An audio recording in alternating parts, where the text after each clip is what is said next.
discussing the spirituality and the forces of God. But I also believe that there are two forces that are here with us, that we do have our God that we can depend on, but there's also a power of darkness that we do need to be aware of. And that's where the choices begin. Do you believe that you can choose between one or the other?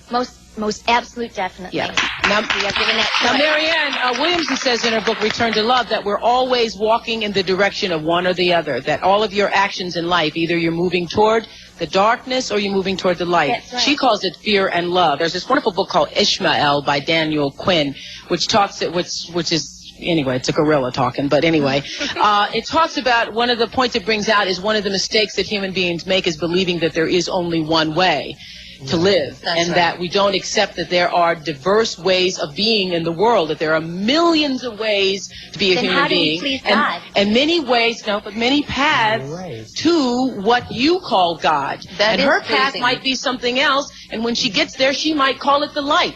But her loving and her kindness and her generosity brings her, if it brings her to the same point that it brings you, it doesn't matter whether she called it God along the way or not. And I guess the danger that could be on that, I mean, it sounds great on the onset, but if you really look at both sides, there couldn't possibly be just one way. What about Jesus?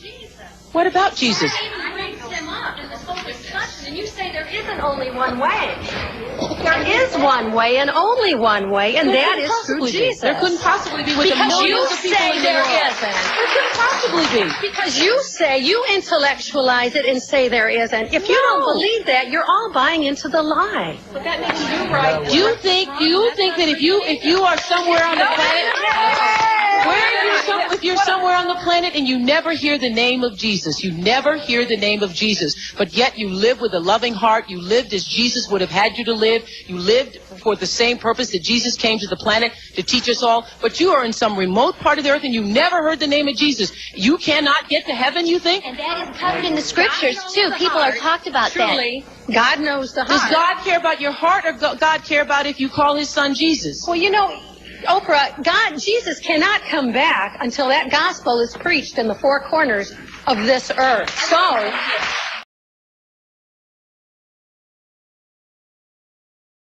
hello, everyone, and welcome to another edition of Preaching to the Choir Ministries. And today, I wanted to...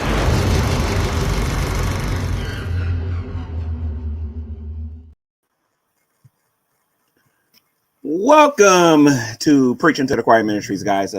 2024 edition. Hello, everyone. Welcome to another edition of Preaching to the Choir Ministries. Back in the day, we used to say Google Hangout style. I guess we're going to say StreamYard style. And this is going to be the inaugural day of bringing back the Great Debate to YouTube. Now, the Great Debate hasn't completely disappeared. Obviously, people are on Clubhouse having a lot of these conversations, but I want to kind of bring these back to YouTube because some of the video options that we have on here are not as good as they used to be. There are some people on here who know how to keep your attention for a little while. And then there are people that honestly and truthfully want to get back to actually having the serious conversation. So I'm going to bring back the Great Debate here on YouTube. I'm going to open up my room for people to come into the room to not be a spectator, but to actually be a participant and actually be part of these rooms to have a conversation with people who may disagree with you. But before I let anybody in here, and yes, I see some people in the background, I want to talk about a couple of rules here, and I want to talk about what we're going to be doing here today and how long this is going to be lasting today, because I'm hoping this is going to be a lengthy stream today.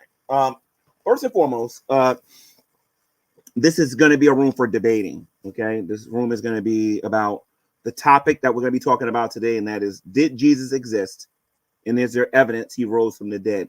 We're also going to be looking at his miracles, whether or not he actually performed any miracles. We'll be talking about that specifically today.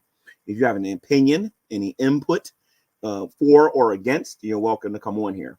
It is a first come, first serve basis. I can only have 10 people in the room at a time. I put the link out there 15 minutes before the show as advertised. So if you want to click in and you want to come in, you must participate in the room. You must talk about the topic. If you start straying away from the topic, I may have to remove you and then bring somebody else into the room to participate. Now, if there's only like 2 of us and this is the beginning, then feel free to talk about what you want. But we are ultimately going to get to the topic of, did Jesus exist, and is there any evidence he rose from the dead? This is not a room for people who don't know how to do apologetics. I'm just going to warn you right now. I used to do something back in the day called G-Man versus the world. And when I did G-Man versus the world, people came into the room. Everybody got an opening statement on the topic. And you got to have you got to have something to say about the topic. If you don't, then you'll be removed from the room. And I know that there's some people out there who thinks it's a badge of honor to be removed from the room. And that's all fine and well. If that's what you're here for, then fine. But you just won't be in here long if that's what you want to do. Whether I agree with you or not, I'm going to listen to what you have to say regarding whether or not Jesus of Nazareth existed. And of course, we're going to be interested in your proof for all things that you have to say regarding this particular topic. Now, particularly people that usually participate in this conversation are usually atheists and Christians. But I know that the Hebrew Israelites might participate in conversations like this because they don't even call him Jesus. They have a totally different name for him. So it'll be interesting to hear what they got to say about this. I'm going to be kind of strict with it, one person at a time. Talk time, like for example, I may be showing people a timer if I think that is necessary. You may see me cut my camera on and share a timer with people so that they can know how long they've been talking or whatever. So just so everybody knows that people can get even time to talk. I might do that. I don't know yet, but we'll see. Right now, I haven't invited nobody yet. I haven't sent out invitations and let people know what I'm doing yet, but this is going to be a regular thing on this channel. I'm doing this today, and if I don't do it tomorrow, we'll be definitely done on the 3rd, where we will be doing a debate arena on these different topics. Like, for example, I have scheduled for the following shows in the future. Should we teach our kids about heaven and hell? That is something that we're going to be talking about in the future. Is atheism destroying our society? We are going to be getting into that. Is the Bible full of contradictions? And if they are, can you actually prove it? We'll be talking about just various different topics on this channel. We'll be talking about evolution versus creation. We'll be talking about abiogenesis versus biogenesis. This is all going to be in the future. We'll be talking about whether or not God exists or not. We'll be talking about whether or not the Hebrew Israelites have a point with some of the things that they're saying. We'll be mixing it up as time goes on and what we're going to be doing here. And I have a lot of stuff via Clubhouse that I'll be uploading on this particular channel to show people that, like I said, the great debate is still going on. People are still debating these things on Clubhouse. Something else also I want to let people know, a couple of rules about my particular YouTube channel. I know some people out there are okay with the cussing. A real quick way for you to not be able to get into these rooms, especially when that waiting list starts. If I know you got a problem with cussing and I see you're not trying to control it, I'm going to have to ask you to leave the room and I'm going to bring somebody else in. Remember, this is first come, first serve. Once you get kicked out, even if your internet connection messes up, somebody has a right to come in and participate in the conversation. So you might want to get all that stuff, square before you come into the room. Again, the topic today is, did Jesus of Nazareth exist? Is there evidence he rose from the dead? Now, if I don't know you when you come to my room and I ask you to cut your camera on in the background and you don't do it, I'm not going to let you in the room. If you are in the background and you're leaving a bunch of trollish messages in the background, I'm not going to let you into the room. If you disagree with me about anything that I'm saying, I am going to let you in the room. I have no problem with that whatsoever, provided that you actually stay on topic. All right. I think I covered everything. Let me just check my description here real quick. And let me make sure that I covered everything before we get started, because I love getting these rules out before the show starts. So that way people are without excuse. One thing I know about these kind of shows is that people pour their heart out in these shows on both sides. And one of the things that they complain about is that the shows are these rooms are not orderly. People are openly being disrespected, and I'm just not going to tolerate that going into this year. This is a totally new year, and we're doing things totally different. So what I put in my description for this particular video is obviously the usual. No cussing, no dot dropping, be respectful, and let the games begin. This will be a 4-hour stream, meaning we will be doing this stream until roughly about 11 o'clock, provided people come in and actually want to talk about things when they come in here. I'm going to be giving you guys 12-hour and 24-hour streams in the future, 10-hour streams in the future, where you guys can use the room to talk about various different things, Calvinism versus Arminianism, Calvinism versus other things. Just whatever the hot topics are going to be. I got off the phone with Vekel earlier today, and we were even talking about doing private streams and allowing people to record them and put them on their channels, because there's a lot of things you can't say and you can't talk about on YouTube. And I prefer to have those streams in private. And if somebody feels like putting it on their channels, then fine. But it's not going to be on mine, because you can't talk about certain things. So if you hear me interrupting you, don't get mad.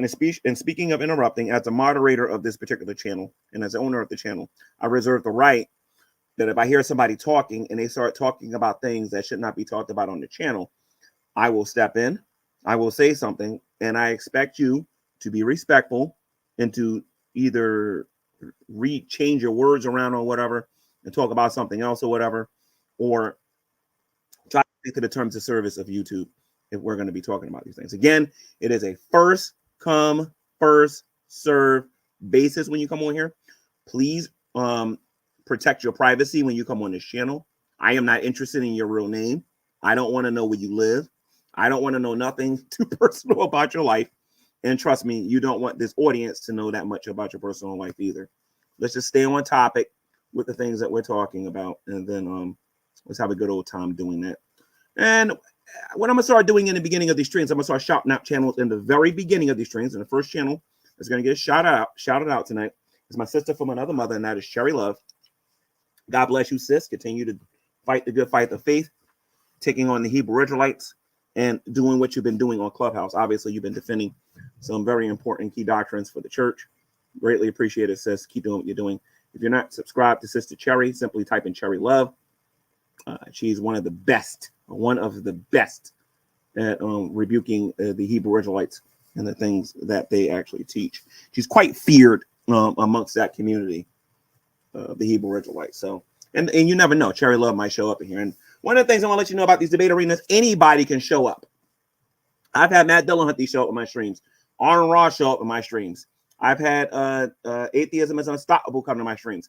You don't know who's coming in here. I've had Hollywood actors come into my streams. Okay. I forget the guy's name, but he played in General Hospital. He came into my stream and I kicked him out. And I didn't even know who the guy was. So just to let you know how crazy these shows get sometimes. So without further ado, I'm gonna start letting people into the room. Remember, the topic today is: Did Jesus of Nazareth exist? Is there evidence he rose from the dead? Please understand that there are trolls out there, ladies and gents. It doesn't matter how organized I try to be. There's always going to be somebody out there trying to mess up my stream. So, Lubis, I see you in the background. Cut your camera on when you initially get in here. Lubis. All right, so I'm going to bring you in here. You can cut your camera back off when you get back in here. Welcome to the debate arena. We're talking about, did Jesus exist? Is there evidence he rose from the dead? And what's your views and your opinions on the matter? What's up? What's up? So we're starting it now? Yeah, you're live. Okay. Everybody can see you. So first, a little piece of advice. If you want us people to be engaging, I suggest you be posting that link constantly throughout the video, because there are people who aren't even going to get this notification till like 20 minutes after you've started. So, and also, I'm aware of that. Thank you for the reminder. Be like talking, since this is like a debate, it's better if people can actually see your face. This is my advice. Just my advice. But okay. So, so in the title, you're asking two separate things. Did Jesus of Nazareth exist? Is there evidence he rose from the dead? Well, first and foremost, why don't you let everybody know who you are? Because there's some people that's on the channel that don't know you. Let everybody know who you are, what your name is, how they can find you on YouTube, and what you're all about. Oh, I'm the Lubis. You can find me on the Lubis. You know, I've been What's your following channel all G-Men about? for years. What's your channel all about?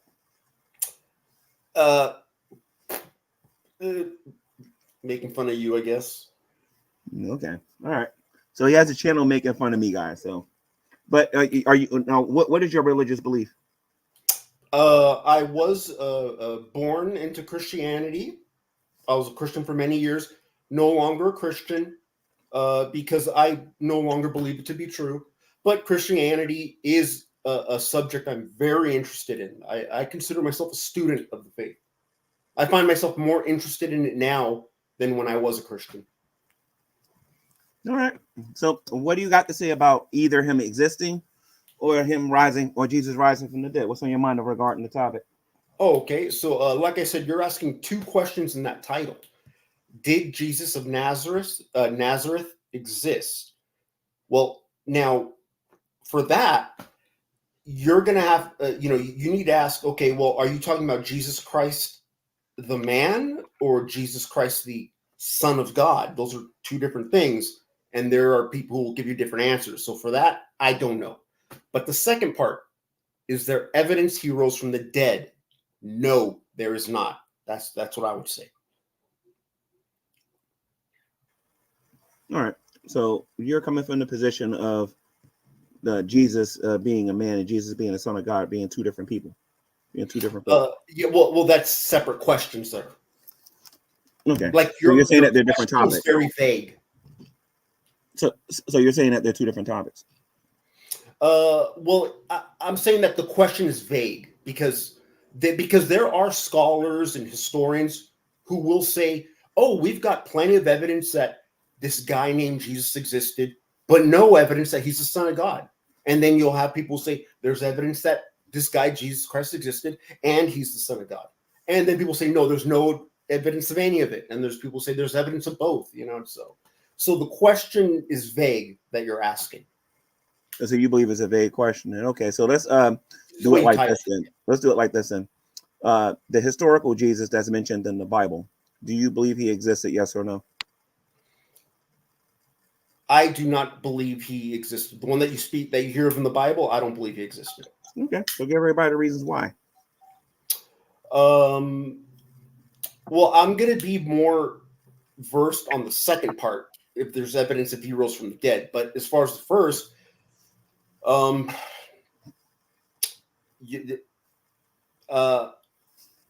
because there wasn't a man roaming around with superpowers. That's just no. So you don't believe that the historical Jesus existed because there's not a man with superpowers that existed? Well, now you just asked a separate question. You first said Jesus Christ spoken of in the Bible, and then you just said the historical Jesus. People can take that differently. People can take that interpretation different.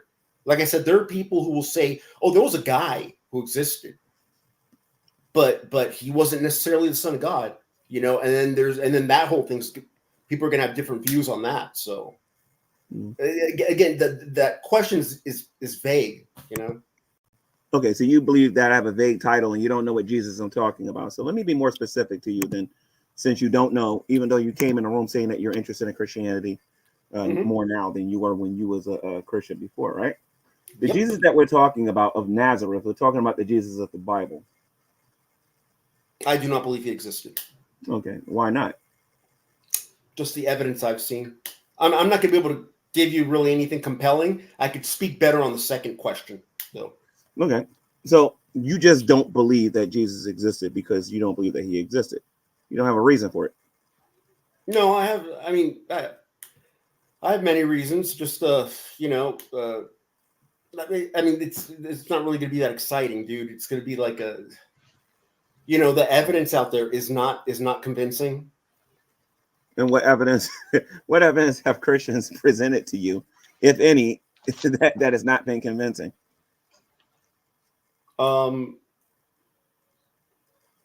Wait, repeat that question. What evidence that Christians have shown you regarding the existence of Jesus that has not been convincing?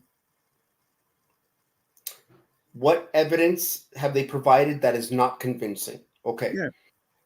Every piece of evidence you've heard at one point was convincing for me, but now is no longer convincing.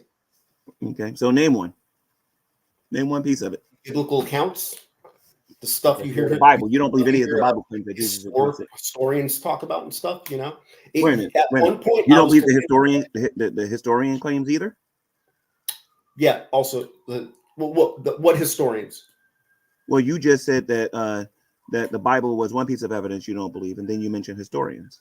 Yeah, like I've heard before, people like give their reasons of like, oh yeah, you know, we have this historical evidence that, you know, Jesus Christ was walking the earth and stuff like that. At one point, I remember being convinced by this, but now no, it doesn't convince me anymore. There's no good evidence. Okay, so there's no good evidence that the historical Jesus that is mentioned in the Bible has ever existed. Yes, that's what you're saying. Okay. Yeah. Okay, so naturally I disagree with that. I disagree with that because not only do we have the testimony of the Apostle Paul, we have the testimony of the other apostles, and we have our Bibles, but we also have secular sources too that suggest that Jesus existed too. I mean, are you aware of the secular sources? When I say secular sources, I mean non-religious sources that talk about whether or not Jesus existed. I'm not convinced by those sources. And those eyewitness accounts that you were talking about right there, how long ago did these people exist? Thousands of years ago? Yep. I'm not going to find that convincing. Yeah. Okay, so you're not going to believe a person that walked with Jesus, ate with Jesus, worked with Jesus, and their testimony that he existed. And you're not going to believe a testimony with the Apostle Paul saying that he saw him on the road to Damascus. And that's a reason why you don't believe that that Jesus existed as a person? Yeah, the testimony of someone who existed 2,000 years ago, I'm going to find a hard time believing it. Okay. So what about Pontius Pilate? Did he really exist? Yes, Pontius Pilate did exist. Okay. Well, and what about Herod the Great? Did he exist? Who? Herod the Great, the king of the so-called king of Israel during that time. Was he did he exist? Yes or no? I'm sorry, I'm unfamiliar with him. Well, Herod the Great existed during that time. So did Pontius Pilate. And as a matter of fact, Pontius Pilate put Jesus to death. Do you believe that Pontius Pilate was making things up when he said that he was going to put Jesus to death? I believe it is possible that Pontius Pilate put a man named Jesus to death. I believe that's possible. Now, who this man Jesus was? Why do you not believe though? That's the thing. And I'm asking this for a reason because I'm going to start making some positive claims soon. But I want to make sure I grill you on this a little bit, because if you're going to say that you don't believe something, I'm one of these people that believe that you need a good reason to not believe something. A good reason, not just say you don't believe it because you don't want to believe it. You got to have a good reason not to believe something. So what's this good reason that you don't believe, that you believe that Pontius Pilate existed but not Jesus? The evidence for the existence of Pontius Pilate is a lot stronger than the existence of a guy named Jesus. I'll give you a reason. Every history class in school will teach of Rome and Pontius Pilate. They won't say anything about this guy named Jesus. That's funny because the History Channel disagrees with you. The History Channel, whenever Pontius Pilate is brought up, they bring up Jesus too. History Channel ain't history, bro. That's entertainment. Wait a minute. The History Channel. Wait a minute. The History Channel is not talking about history. It's just talking about entertainment. Not anymore, man. History Channel used to be serious. Now it's just about entertainment, just like anything on TV. I'm talking about class. So where do you get your sources that Pontius Pilate was a real person? Elementary school, high school, history class. Elementary school. Hey, Lubis, hi. Do you know who's in charge? I'm sorry. Take it back, Eden. Take it back, Eden. Just. Oh, okay. I'll sit tight. Thank you. So, Lubis, you said elementary school and high school and college? Yeah. You do understand that you're just talking right now. You're not naming an author. You're not naming any books. You're not naming any historians. You're not naming anything. But you're going to sit here and you're going to tell me that you believe that Pontius Pilate was a real person, but you don't believe that Jesus was a real person. People are watching this and listening to you. In history class, okay, in public school, I was taught about Rome, okay, and Pontius Pilate was a ruler in Rome. Okay, if you were in Spain, China, Bolivia, You were taught about that in history class. Jesus Christ? No, you're not. You're You not wasn't taught taught about Jesus in school? Or you talking about public school or private school? Just out of curiosity. in Because history here's the thing, class. Lucas. History class. You're not taught Lucas, to about. be fair to you, Lucas, let me explain a couple of things to you. This is not sowing and reaping. My channel is not going to be filled up with a bunch of reaction people. The people that are watching this know their history. I just want to let you know that. So you're telling me, and I believe I'm a little older than you, that the schools back then wasn't talking about Jesus, but they were talking about Pontius Pilate. Are you serious? If Pontius Pilate was a ruler in Rome, you were taught about Rome in history class. It's convincing that Pontius Pilate was a man who existed. Okay, that's pretty well known that he was some ruler who existed. He was the governor of Judea. Do you believe that? I'll take your word for it. No, I'm asking you a specific question. Wrong. He wasn't a ruler in Rome. I'm sorry, I may be wrong on that. I'm having. Was he a governor? Was he a Roman governor of Judea? I can't remember. I know he existed though. I might have been wrong there, but I'm convinced he existed. I apologize. I didn't know that's what you were going to be asking me. All right. So, according to what you're saying, that you don't believe that Jesus existed and everything, it just sounds like it's based on your own. I'll be able to speak better on the second part of the question, but yeah, go ahead. We'll get to that in a minute, but it does sound like it's based on your own personal opinion. You see, I have something in front of me that says it's not opinions, and again, I've already talked about eyewitnesses. Now, if you don't believe the eyewitness, if you don't believe that Jesus was that the people like the Apostle Paul and the Apostle were eyewitnesses, and that eyewitnesses apparently are not good evidence. Let's look at some secular sources to see whether or not if it's that Simon Greenleaf guy. I'm not using Simon Greenleaf. Okay. I'm not talking about the resurrection. I'm talking about whether or not Jesus actually existed. Okay. I mean, I can name popular atheists that know that Jesus existed, for crying out loud. That'd be too easy for me to do, though. But I got something a little better. I'm going to talk about the secular historians. I'm going to show everybody what I'm talking about. Okay. Are they going to be giving evidence of Jesus Christ a man or Jesus Christ the Son of God? Or maybe I'm talking about whether or not he's the Son of God. Right now, we're talking about whether or not he actually existed. Okay. The man that is in the Bible, known as Jesus of Nazareth, whether or not he actually existed. So I'm going to screen share some things for some people, and I'm going to let them see. Now, this is Jesus is Lord here. How you doing, Joe? Hey, wait a minute, Joe. Is that you, Joe? Yes, it is. Okay, 1 second. Hey. Let me just do a quick screen share here, and then I'll let the rest of the room talk and show everybody what I'm talking about here real quick. What's up, girl name? How you doing, Here's the thing, Lubis. You're free to believe what you want. That's first and foremost, all right? But I don't believe you got good reasons to believe that Jesus never existed. Okay? Sure. You're free to have that opinion. I found this before I got started, and obviously I could have named these people, but I'm gonna just show this real quick. It's at the top 10 historical references to Jesus outside the Bible. All right. Hold on a minute. Just show you here. There's a gentleman by the name of Phlegon. And no, I'm not going to read all of this right now because we're going to get through all of this stuff. Okay. And he wrote something concerning Jesus in AD 140. Okay. So now you got to tell me why what he's saying is wrong. Thalius, hold on a minute. Thalius, who wrote about Jesus in AD 55. Right. I'll just keep going here a little bit here. Celsus wrote about Jesus in 175 AD. All right. You got Lucian. Hold on. Can you guys all see this, by the way? Yes. You got Lucian, who mentioned Jesus historically. You have Marabar. You have Pliny the Younger in AD 112 talked about it. Okay, we got Tacitus. We got Josephus. It's adding up. You know what I mean? Here's Tacitus here.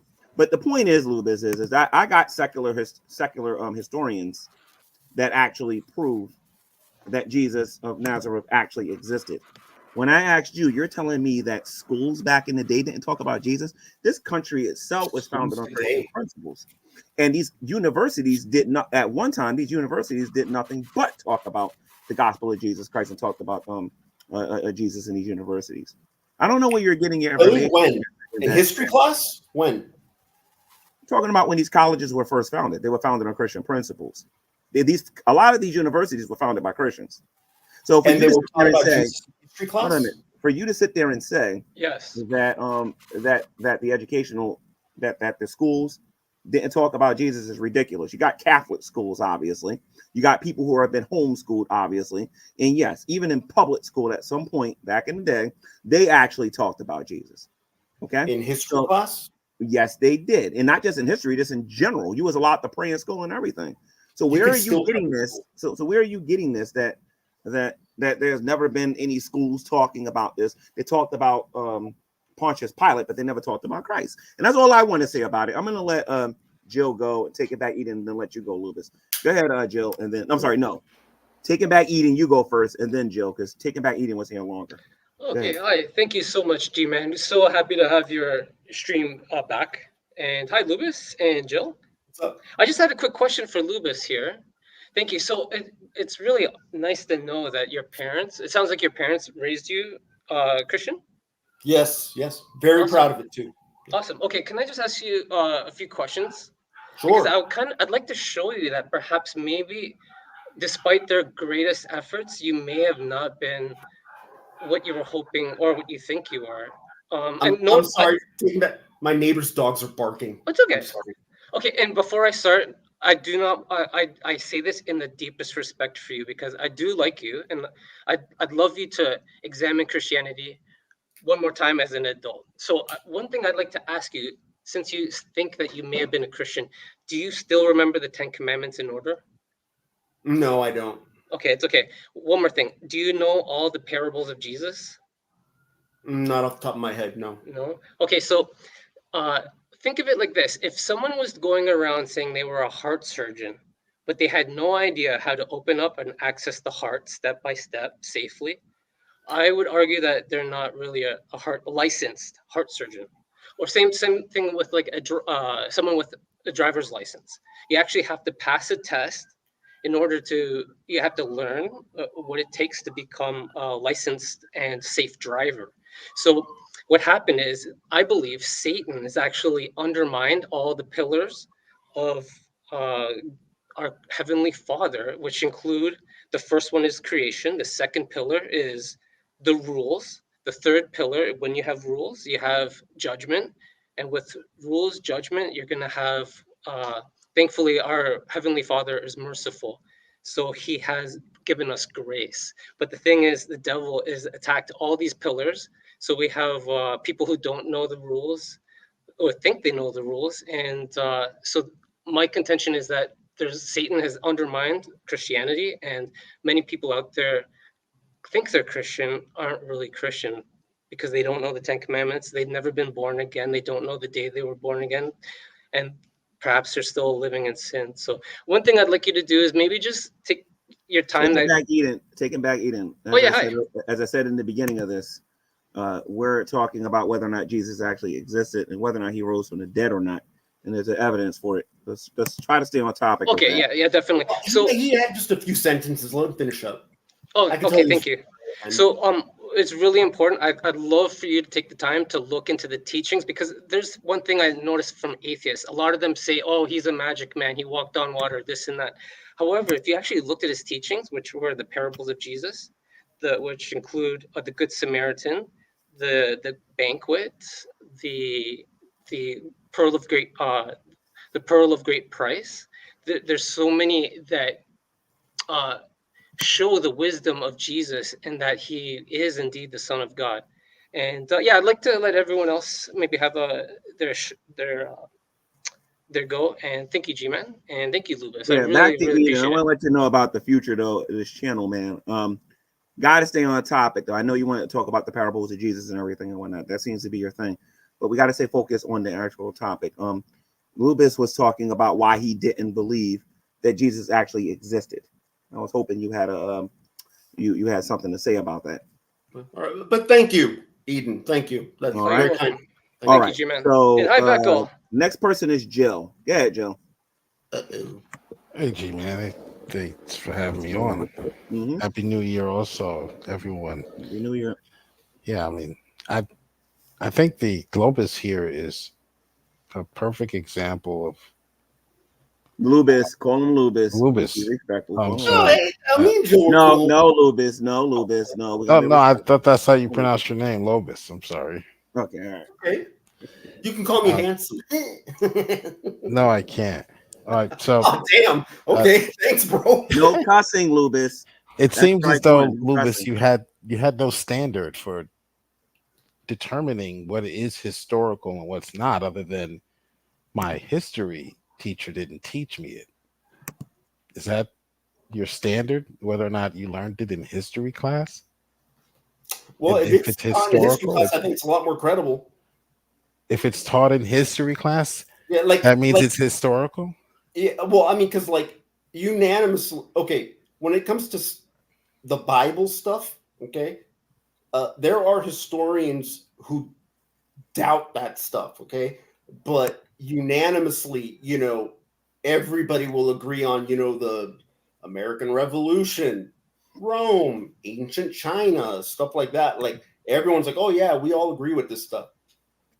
But the Okay, history of Christianity, there's people like, no, that's religious. well, let's stick to the it's topic. We're talking about the existence of Christ or Jesus historically. So, in a history class in a public school, are you supposed to be learning about religious figures, the historicity of the religious figure, Muhammad? Are we learning about these things in school, public no. school, in history class? So, why would you use that as a criteria for whether or not you think this religious figure was historic? Well, because this whole debate thing is, did this historical man exist? Listen to my question. You said that it wasn't taught in history class. Mm-hmm. And then you said that history class typically does not teach about historical religious figures, but generals, kings, queens, tributaries, those people who have done things and from a secular historical perspective. That's what you learn about in history class. Is that right? Typically, Yes. normally, unless you Yes. have some sort of religious studies type of lesson or course or curriculum. So you shouldn't be learning about Jesus in your history class. So why are you using that as a criteria? I think you prop that up as a criteria because it was an easy win. Because Christianity, Christ historically is not going to be taught in those circles. Therefore, he's not historic. Okay. So I think you need to get a better criteria for why you would consider something to be historic, other than it wasn't taught in my history class, which is a secular history class. Does that make sense? Barely. Oh, I'll try to, man. Okay. All right. So we got Veckel here. How you doing, Vec? What's going on, man? Welcome to the new year. Happy New Year. Can you guys hear me? Yeah, loud and clear, man. Loud and clear. I'm Unfortunately, yes. bringing this back. It's not even funny. All right. Yeah. As far as the evidence of the existence of Jesus, I have to admit that it's not a topic that I've thoroughly did any research on directly. I've heard other scholars comment on it. Even some atheists would assert that he exists. Obviously, they would deny that his deity and all the other miracles that he's committed and stuff. But there are some things that I just believe based off of those circumstantial approaches to it, and that's all I got to say. I can't buy any argument from any atheist or non-believer to say that he never existed. They're gonna have to try very, very hard to counter the materials and research that's out there that asserts otherwise. So, but that's all I can say on the issue. Well, I got something interesting. Hey guys, start chewing him out now because he said the same thing I said. So let's I have something here that I think you guys will find interesting. Rocco, did you know that there's an entire YouTube channel devoted to this one topic of whether or not Jesus existed? And let me guess, it's an atheist channel. Actually, I don't know. I honestly don't know. I probably is, but I don't know. But what I'm gonna do is I'm gonna screen share this, and I want you guys to watch this, listen to this video, and then Lubis, maybe this will help you out a little bit. And if there's anybody in the live chat that agrees with Lubis and wants to help Lubis out, you know, he is I don't need help. greatly outnumbered in here right now. So let me put somebody out there. I've invited Steve. I'm gonna drag. I've invited a lot of different people in here right now. So what happened, Lubis? You're gonna really get it on that second part of the question. That's what I'm ready for. Oh, we can deal with that whenever you want about the resurrection. That's easy to deal with. That's really easy with, because you said earlier that there is zero evidence for that whatsoever, right? That one for my easy. All I got to do is ask you. All I got to ask you is what's the definition of evidence, and that's the end of that conversation. And you know that's what I'm going to do. I'm going to ask you what's the definition of evidence. No, okay, and you can tell me. As soon as you tell me that there is no evidence, and then I provide eyewitness testimony, more than 500 eyewitnesses, you're going to have a rough time telling me that people can't read or write. From people that can't read or write? Yeah, back then, people who believed in ghosts and stuff, they're not credible witnesses. Okay, all right. I'll tell you what, before I show this video, let's get to the second part of this. They were pretty advanced back then. That Jesus never rose from the dead. I like to hear this. Go ahead. Oh wait, what? Were you gonna play the video? Somebody in the chat said you could do this by yourself. So why don't you show me why there is no, and I'm gonna quote this down. There is no evidence. Mm-hmm. I'll say it the way you like to tease me with. There is no evidence that Jesus never rose from the dead. And please define your terms for me and go ahead and explain to me how there's no evidence, please. Okay. Enlighten me. The reason I can tell you that Jesus Christ didn't rise from the dead, okay, is because based on what we know about Rome, okay, which we know a lot about Rome, based on what we know about Rome, when you were crucified, you were left there to rot, to decompose, to be eaten by scavengers. Yet, I'm sorry, Lubis. 1 second, Lubis. Okay, I wasn't done. Sorry, 1 second, Lubis. And Lubis is going to get all of his time back. I just want to say this real quick. Rand Campbell is here. How you doing, Rand? Glad you survived the surgery, man. Praise God, hallelujah for that, man. What's going on? Oh man, Veckle, you see that, Veckle? You see that? This is from a motorcycle accident. Y'all see that? So, Rand, the surgery was a success, right? You're muted. I muted you. Let me unmute you. And half, both bones broken for 3 weeks, and finally got the surgery. It's now been 8 weeks. So yeah, I'm doing all right. I'm getting there, brother. It was crazy. I was on the back of a motorcycle, got hit by a car, flew off the motorcycle, broke my leg, ruptured my spleen, and was laying in the road, and she took off and left me there. It was a lot to deal with, but I'm going to tell you something. God is good. God is good. We are in a season where he is testing faith and testing hearts. My love for him is greater now than it ever was. This was a blessing. This was a blessing that this happened. So I give God the glory. But Rand, let me Lubis finish saying what he was saying, because I interrupted him to say hello to you.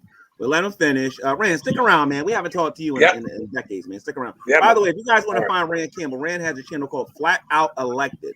You can find Lubis by typing in the Lubis. He has a channel making fun of me on his channel and whatnot. You can go take a look at Lubis. And then we got Rand Campbell, who has Flat Out Elected. Flat Out Elected. Me and Rand got some slight disagreements, but I believe he's still a brother in the Lord regardless, though. So amen with that, brother.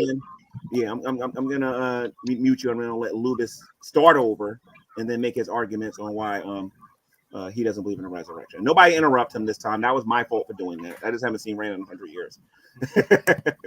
I don't know if I'm still blocked, because I don't think my comments are coming out in the live chat. I see your comment. I'm looking at it right now. Okay, my bad. Yeah. Okay. Yeah. I'll put it there. Everybody can see it. Let's see, where was I? Okay, yeah. So based on the reason Jesus didn't resurrect from the thing, based on what we know about Rome, when you were crucified, you were left there to rot, to decompose, to be eaten by scavengers. Okay, yet we are led to believe that the second Jesus Christ was confirmed dead, he was taken down off the cross and given a proper burial, so that then he rose 3 days later from that. Okay, and there's why would Rome do this? Okay, being denied a proper burial was part of the punishment. So the fact that it's very unlikely that he was taken down off the cross and given a proper burial means he was never able to rise from the dead, unless it was throwing his remains into a mass unmarked grave and he dug himself out. So, because that's how bodies were disposed of. After it was just pieces, they would throw them all into an unmarked mass grave with all the other people. Oh, yeah. All right, Joe, you there, Joe? Yeah, this is 2010 Google Plus. You mentioned Google Plus, but I didn't think the arguments would be from Google Plus, G-Man. Wow. Like, go ahead and try to refute them, and then you guys can jump in when you're ready. Go ahead. Do you really think that innuendo is going to destroy 2,000 years of historical Christian faith? Innuendo? Well, the Romans really didn't do it that way normally. Therefore, the chances are that's innuendo. We need hard evidence. So, yeah, second, I'm not talking about innuendo. I'm talking about. Do you know what innuendo is? Yeah, it's when you stand next to a window. No, innuendo is when you just have a hint or you're being suggestive.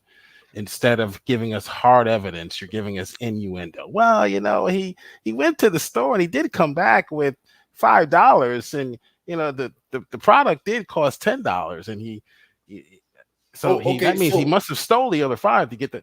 So that's innuendo. It give us hard evidence. Okay, now let me give you hard evidence that there were cases that Pilate, and in this case, the Bible explains. I'm sorry, Joe. 1 second, Joe. 1 second. Yeah. MP, is that you, MP?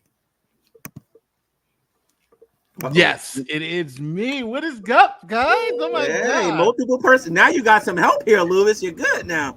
You got multiple personalities here. I want to say something, MP man. I love your channel. I love your channel, man. I'm so glad I subscribed to it earlier this year. Last year now. Oh wow! Yeah. Thanks. Coming from you, that's amazing. Thanks, bro. I'm starstruck, man. I'm a fan. I love your channel. Why am I the one who seeing his face? Is it because all you guys are ugly? Yeah. I know. For me, yeah. That's why I say my wife is retarded, because she married me. Yeah. So you guys keep her in prayer. Keep her in prayer. Oh, Vector, you better be careful, man. You're gonna get in the doghouse. Wow, Vector, I would have never suspected you watch my stuff. My God, this is. Yeah, I love your channel, man. We talk about it. I think I talk about it with another person too. Just like, yeah, man, I'm so proud of Nate. His channel's blowing up, man. Oh man, I absolutely love it, man. Keep up the good work. This is doing better than the drunken peasants. Is this Nate the lawyer? Yeah. Oh, I thought so. Yeah, I recognize the voice. Excellent work. Oh, what's going on? Yeah, I don't know how I got all this fame, but things just happen. I got on here bragging about how I whooped your butt in ping pong. That's what happened. Oh, that's true. That's true. But to be fair, I got kind of waxed too, so it's all good. Yeah, law is fascinating. It reaches those who don't believe in absolute law, like atheists, to Christians. The law applies to everyone. Well, the one thing, especially about this group, is that these guys saw me come up through the game when I had like 0 subscribers, and just making it up, and and building and honing my craft and arguing with these guys to try to figure out what works, what doesn't work.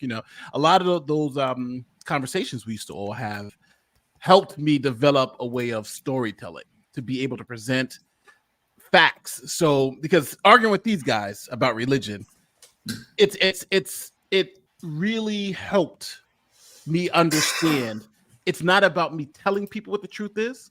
It's about showing people what the truth is. If I can show it to you, cool, you can't deny it. But if I tell it to you, then you can deny it. So that's the one best thing I've learned. So that's how my channel generally goes, is where I don't tell you what the truth is. I show it to you. So I'll say X happened. but then I'll show you exactly where I got that from. So that's why it's become more popular. But it's honestly because of how I came up through the debate community, with G-Man, Veckel, and the rest of these guys, even Gel, Nephilim Freeze even here, but all these guys, and just trying to figure out what's the best way to present information. So great stuff. Keep it up. Thank you. Yeah. Okay, so let me bring Rand back in. I don't know what happened with Rand. But okay, so we also got Nephilim Free here. I'm sorry, Jill, you're gonna kill me, but I'm gonna let you go back on in a minute, Jill.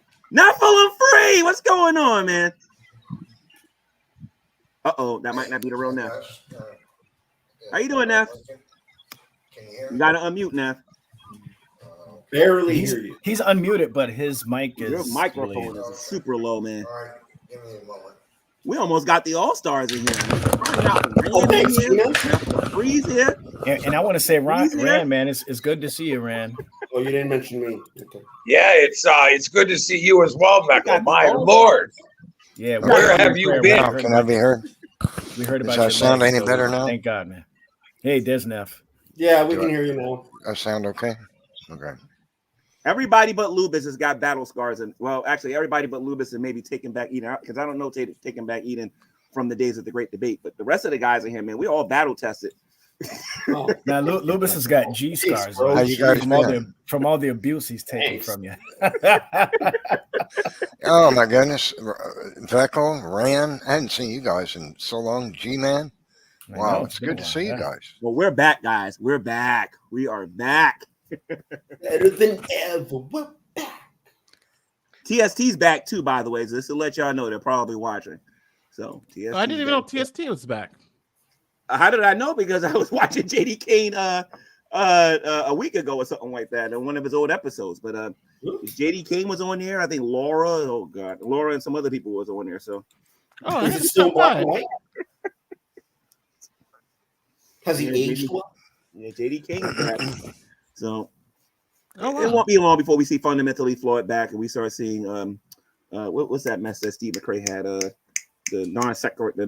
Yeah, those guys are not coming back because they are. They don't still have that show the Magic anymore, Hoagie show will be back. they don't. Didn't those shows die? Then Magic Sandwich Show and the other one where you just everybody's shows died around that time. So the show died. Yeah, a lot of the religious shows died because I think it was like all the arguments kept getting recycled, so there was nothing real new coming to the table. I thought you already beat the atheist G-Man. Well, we did. Also, the atheists that ran those things got tired of being refuted by the Christians, I think, and they just got burned out on trying. I think that fate played a part in it. So. Well, the atheist experience is still up. Like the line is still like there's some of them that are still doing their thing, but they're talking about different stuff now. Like how often can we just argue with each other about whether this is real or not? How many more arguments? Like you guys have heard it all. Rand, Nephilim, you guys have literally heard every argument any atheist can bring aside here. And none of those arguments are convincing, right? How many times have you guys heard these arguments? Even Jill's even in here too. Come on. It's funny too because the atheists that I have been encountering the last couple months, and it's not that much anymore, but it's on Clubhouse, and some of them are using the same arguments we've heard 15 years ago. Like, G-Man, do you remember that one guy who's kind of new to the G plus community sort of thing? Yeah. Mm-hmm. What was his name? What was his name? He only lasted for like a week. Oh, you talking about Forbidden Fruit? Forbidden Fruit. That's it. Yeah. Yep. He came in there thinking that he was the new like he was going to be the one man that destroys Christianity. And he had this one argument, and me and G-Man just like laughed and like, dude, this is the best you got, dude. You don't know how many times this argument has been refuted, and then we never heard from him ever since. He thought he was the atheist the world, huh? The atheist turned on him too. I mean, he got hit by everybody. Barton, all of them went after him. Yeah, hopefully they'll make their way back over here and we can plant a good seed. It's like, again, there's always a new generation of those guys, they pop up, they get all cocky and they think, they're gonna refute Christianity. But Nephilim, what new have you heard in the past? I'll say in the past 5 years. Have you heard any new argument in the Yeah. past 5 years. No, 10 I years mean ago. it's not. It's the Same same stuff. old arguments, the same ones. What But they about, wait a really, minute, Neff. What about Erica and Dape or Dinosaur? They are making different arguments than on Raw and those guys used to make regarding well, this. there are always, yeah, I think there are probably a few, like Erica, that are always digging for some new angle, to try to come at the creationists. And especially with the more technical stuff, what you'll find is they love to dig into things that the creationists may not know as much about them. That way they can try to make it look like, oh, see what I mean? The Christian doesn't know. The creationist doesn't know. He doesn't know how wrong he is. But no, that's because they'll dig into little snippets of the evolution theory that are so buried in the whole theory that they most people don't know really much about it, and so then they'll pull that out on the unindoctrinated creationist who doesn't really know a whole lot yet, and they'll say just mop the floor with them or make it look like they're mopping the floor with them, and that's what they really want. But what I hear them talking about a lot now lately is they love to talk about the universe on Discord.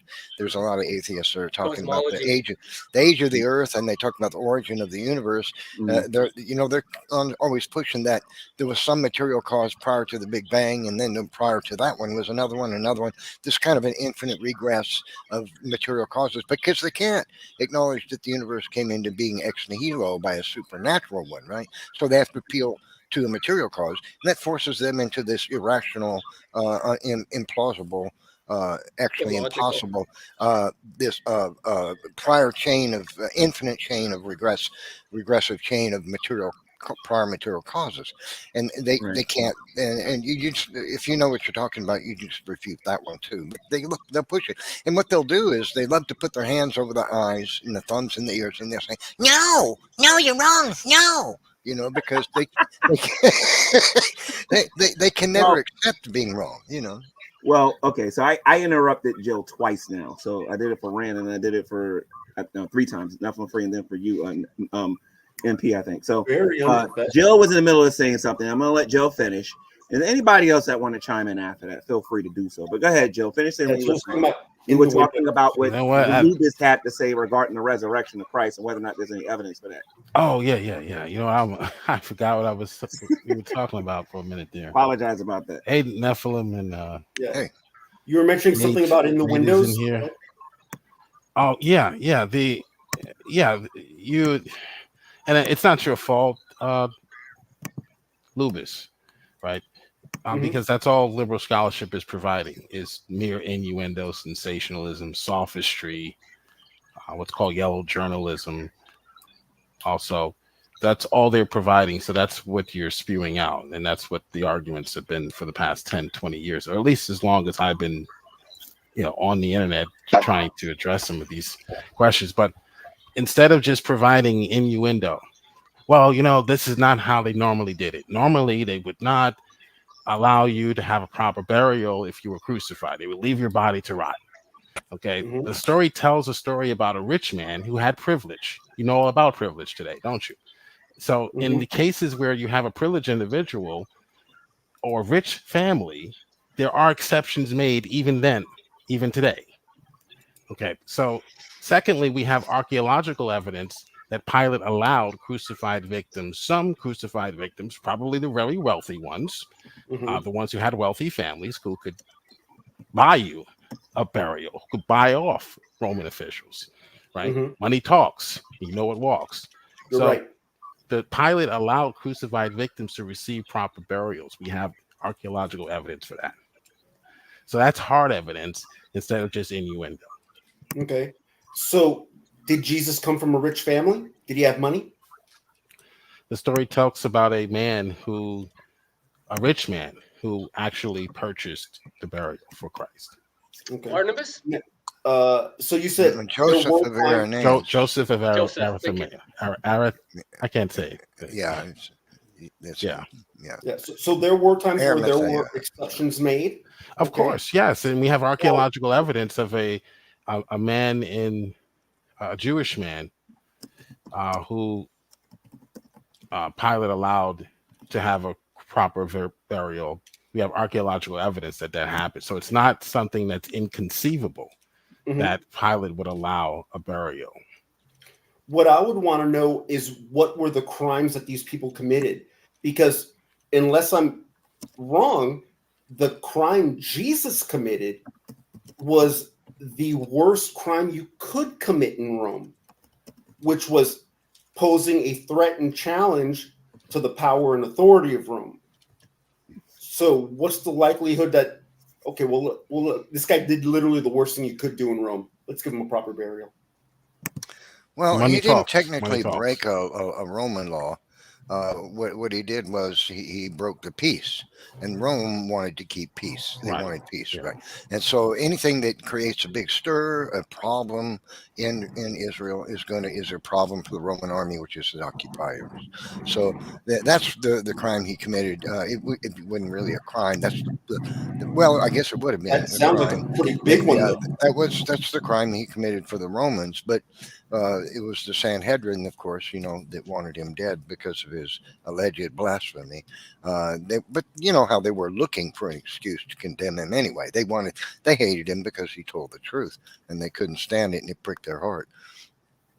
Oh, they have the man's name also. Just looked it up. His name was Yehohanan.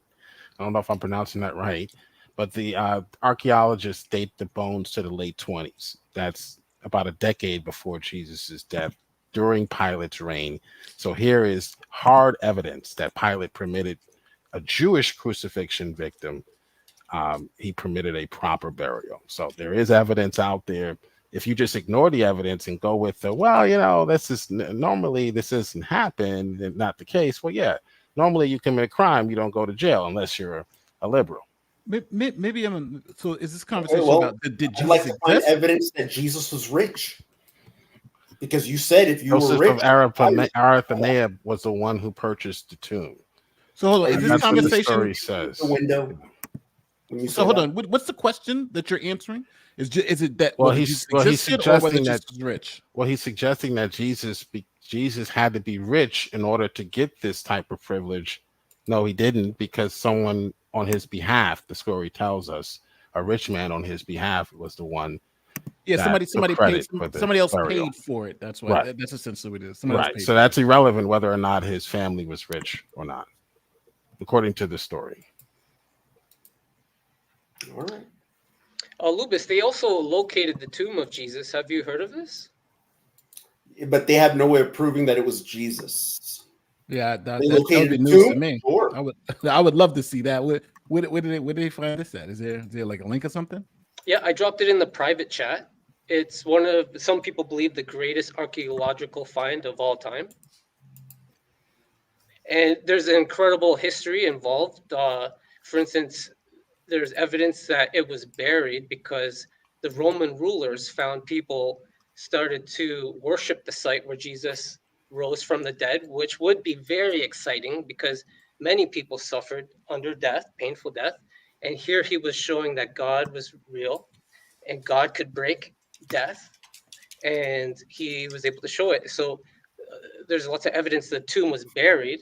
Well, have you read this the link that you showed? Because it's number one, it's not guaranteed that this is the tomb, and number two, it actually gives you alternative, literally it says alternative locations for the tomb if that one's not convincing. So like maybe like 4 or 5 of them. So it doesn't seem like this is as a fact as you kind of made it seem. Is there another link that you have to show? Yes, I do. It's from Expedition Bible. Let me drop it in the private chat. Yeah, my thing is I want. I'm sorry, I don't mean to challenge your sources. I just read through it. Oh yeah, the Wikipedia. Yeah, we have to take that with a grain of salt. No, it says in there. There's alternative. You made it say like they found the one, and they're like, well, here's some other ones too. So it's like, all right, I'm not sure if that's. Well, the reason why that they believe they found the location is because what happened was, when the rulers of remember the Romans were in Jerusalem, and they were far from Rome. So what happened was they found that people were worshiping the site. So what happened was they actually, the ruler at the time commissioned that a statue of Jupiter was to be to be placed on top of the tomb of Jesus. And then it wasn't until Constantine and his team actually defeated the rulers of that time. And then they commissioned the expedition of this site where Jupiter was actually a statue of Jupiter was placed. And when they went 20, I forgot how deep below it was, they actually did find the tomb. And it was well known that was the tomb because it was outside of the city at the time. I highly recommend watching the expose by Expedition Bible. I'll just drop it in the private chat. Yeah, because I was suspecting they would be able to find, because it's very descriptive in the Bible of where the tomb was at, and also where the death occurred. Oh yeah. I would assume they would, and we're talking about in a particular area. We know what city it happened in. So absolutely, yes, yeah. They found it. They actually Constantine described how they destroyed the statue of Jupiter. Some people believe this was the very first archaeological dig, and that's where they found the tomb of Jesus below.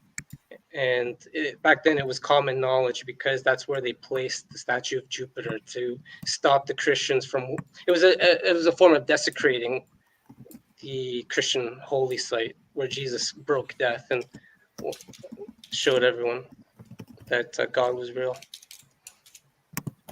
And I'm going with the idea that he would have never been put in a tomb to begin with.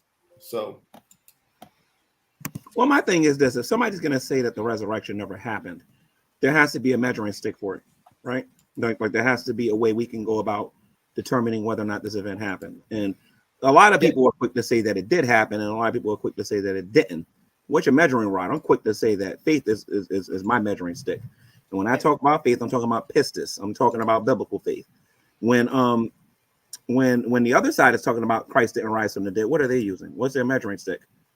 I'm using science. What are they using to come to the conclusion that Christ didn't rise from the dead? And I'm very interested in hearing the answer to that. The fact that after Jesus was crucified, they would have left him there. So he would have never been put into a tomb so that he could rise from the dead 3 days later. So your argument is that Rome would have never made an exception for Jesus.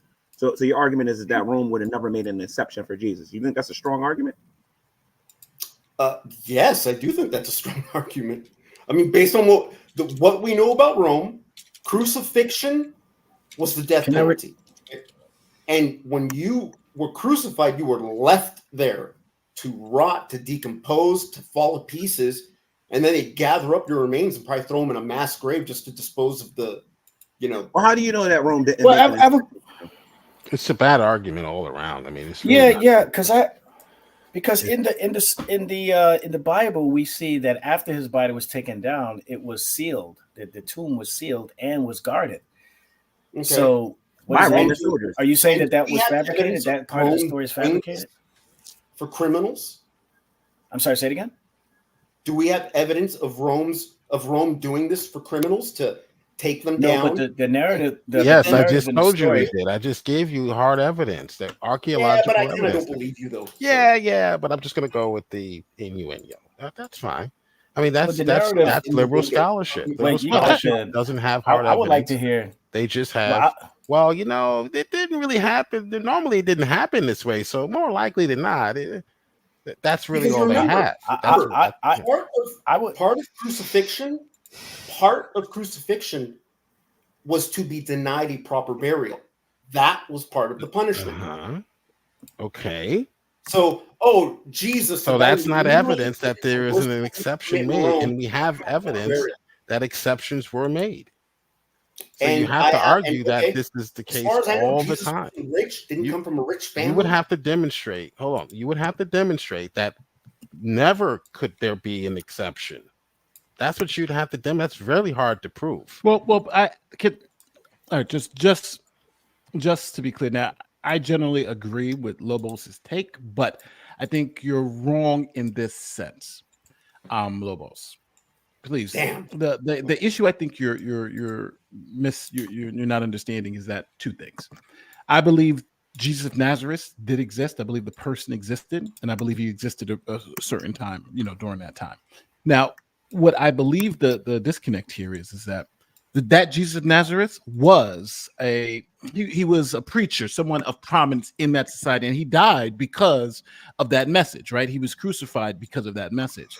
So now I think you have a couple of things going on. You have somebody who is not of me, even though he was poor, he was like Gandhi poor, right? He was poor but well known, right? Look at all the people in here who still worship him today. Very poor, but well known. And in the story, it explains some of the exceptions I think you're talking about, like how someone else paid for his burial. You know, he had all of these followers who even if his body's there with the crucifixion, they would have stole the body. Then they I think even a part of the story that we have some people that said they stole the body. So you have that ability, I think, to. I don't think it's extraordinary or just says the story is false, to reasonably believe that someone of prominence of that time wouldn't have had a meager burial, even if conceptually they're poor. But I don't think he was poor in the sense of the thousands of people who followed him and believed in his message wouldn't have made a way for that to happen in that way, in that type of burial to happen. Well, one of the problems with that though is that the tomb was guarded with. So, dang. One of the things. Now I don't like that, MP. But you did say how you do believe that Jesus existed, this preacher, this, you know, I'd be willing to give you that too. But the Son of God. Well, I see, and I think that's the disconnect. So, like, I think the problem is that I think sometimes, and I see it in these arguments all the time, you have one side, which I think the atheist side, will try to make everything about Jesus be fake, right? Oh, he never existed, all this stuff, and going into the minutiae details. And I think on the Christian side, they'll say, no, obviously he existed, right? You're being unreasonable by thinking he doesn't exist, but we're going to also put on all of these supernatural things to his persona. And again, why would he lie about it? Like you heard some of the comments here. Why would he lie about it? Obviously, this is the case. And but the thing is that you're arguing, I think, the wrong points, because for them, if you're telling me Jesus didn't exist, and this is your best argument that he was poor, so how do you have the tomb? As the guys here were saying, that's an easy argument to refute, right? Obviously, it's an easy argument for them to refute. He was a man of, he may have been poor, but he got thousands of followers. They would have made a way for him to have a nice death. So it just seems like an easy argument to refute. But I think where the fight is here is, can we now put all those supernatural claims, the rising from the dead, the healing people, can all those now also be attached to the man? And that's, I think, the disconnect that where the real meat of the conversation is. Because I think if anybody tries to deny that Jesus existed, I just think you're not convincing. You're not even convincing most atheists. It's just not. It's a non-issue in academia. Nobody argues that Jesus never existed. Even atheist academics acknowledge that Jesus existed. In fact, he was. The evidence is overwhelming. Even Bart Ehrman, the very anti-Christian Bible scholar from University of South Carolina, even he says that it's not debated. In history, all historians are on board with Jesus having been a real person. But you would agree. You could find 2 or 3 outliers. That's what I'm saying. Because I don't want people to box us in and say this one guy said it, right? I don't want people to box us in. There's, like I said, you can find 2 or 3 outliers, but these are not true academics. They never published any papers. They're just nobodies really. So in academia, you can say it's not questionable. Yeah, I agree. I'm sorry for cutting you off, because I was saying I was going to make that point that there may be 1 or 2 outliers that say, oh, this order, maybe even a small group, but the majority, the high majority of scholars and everybody says this was an actual person. Yeah. The supernatural claims they don't support, but they do support this is a person who lived around this time, and there is a myriad of evidence that supports that Jesus did exist in that there's time. like Bart Ehrman says, there's more evidence for the existence of Jesus than any other person in all of the Near East in his time. And by in his time, he means within a couple of centuries before or after Jesus. That would be a little hard to say, because no one who knew Jesus wrote about him contemporaneously, right? Most of the accounts that we have are hundreds of years, right? But who else in all of that area of the world had that much written about him by other people, other historians and whatnot? You can't hardly find anybody within a century or two of Jesus. See, that's the thing. There's so many. There's 16 at least extra biblical authors and historians who wrote quite a bit about Jesus. So that's why he just really stands out. But I would say it would make the case stronger if you had contemporaneous writings of his life and times. Well, I think that would strengthen the claim, but not we actually do the Apostle Paul. Well, yes, we have Matthew, Mark, Luke, Paul, Peter, James. Well, what I mean, those books were written, I think, like hundreds of years after. No, sir. No. There were accounts of Jesus. They were written within. 50s. Paul's writing in the 50s. Yeah. You think 50 years after Jesus? No, 50s, 50 AD. Jesus died around 33, 34. No, but the Gospels are written 45. At least 100, like at I'm least talking 100 about years the writings after. of the Apostle Paul, not the Gospels. The writing of the Apostle Paul. The Apostle John, 45 AD. The last book in the New Testament, 85 to 90 AD. So the first book it was written within 10 years, 12 years of I don't Jesus. know.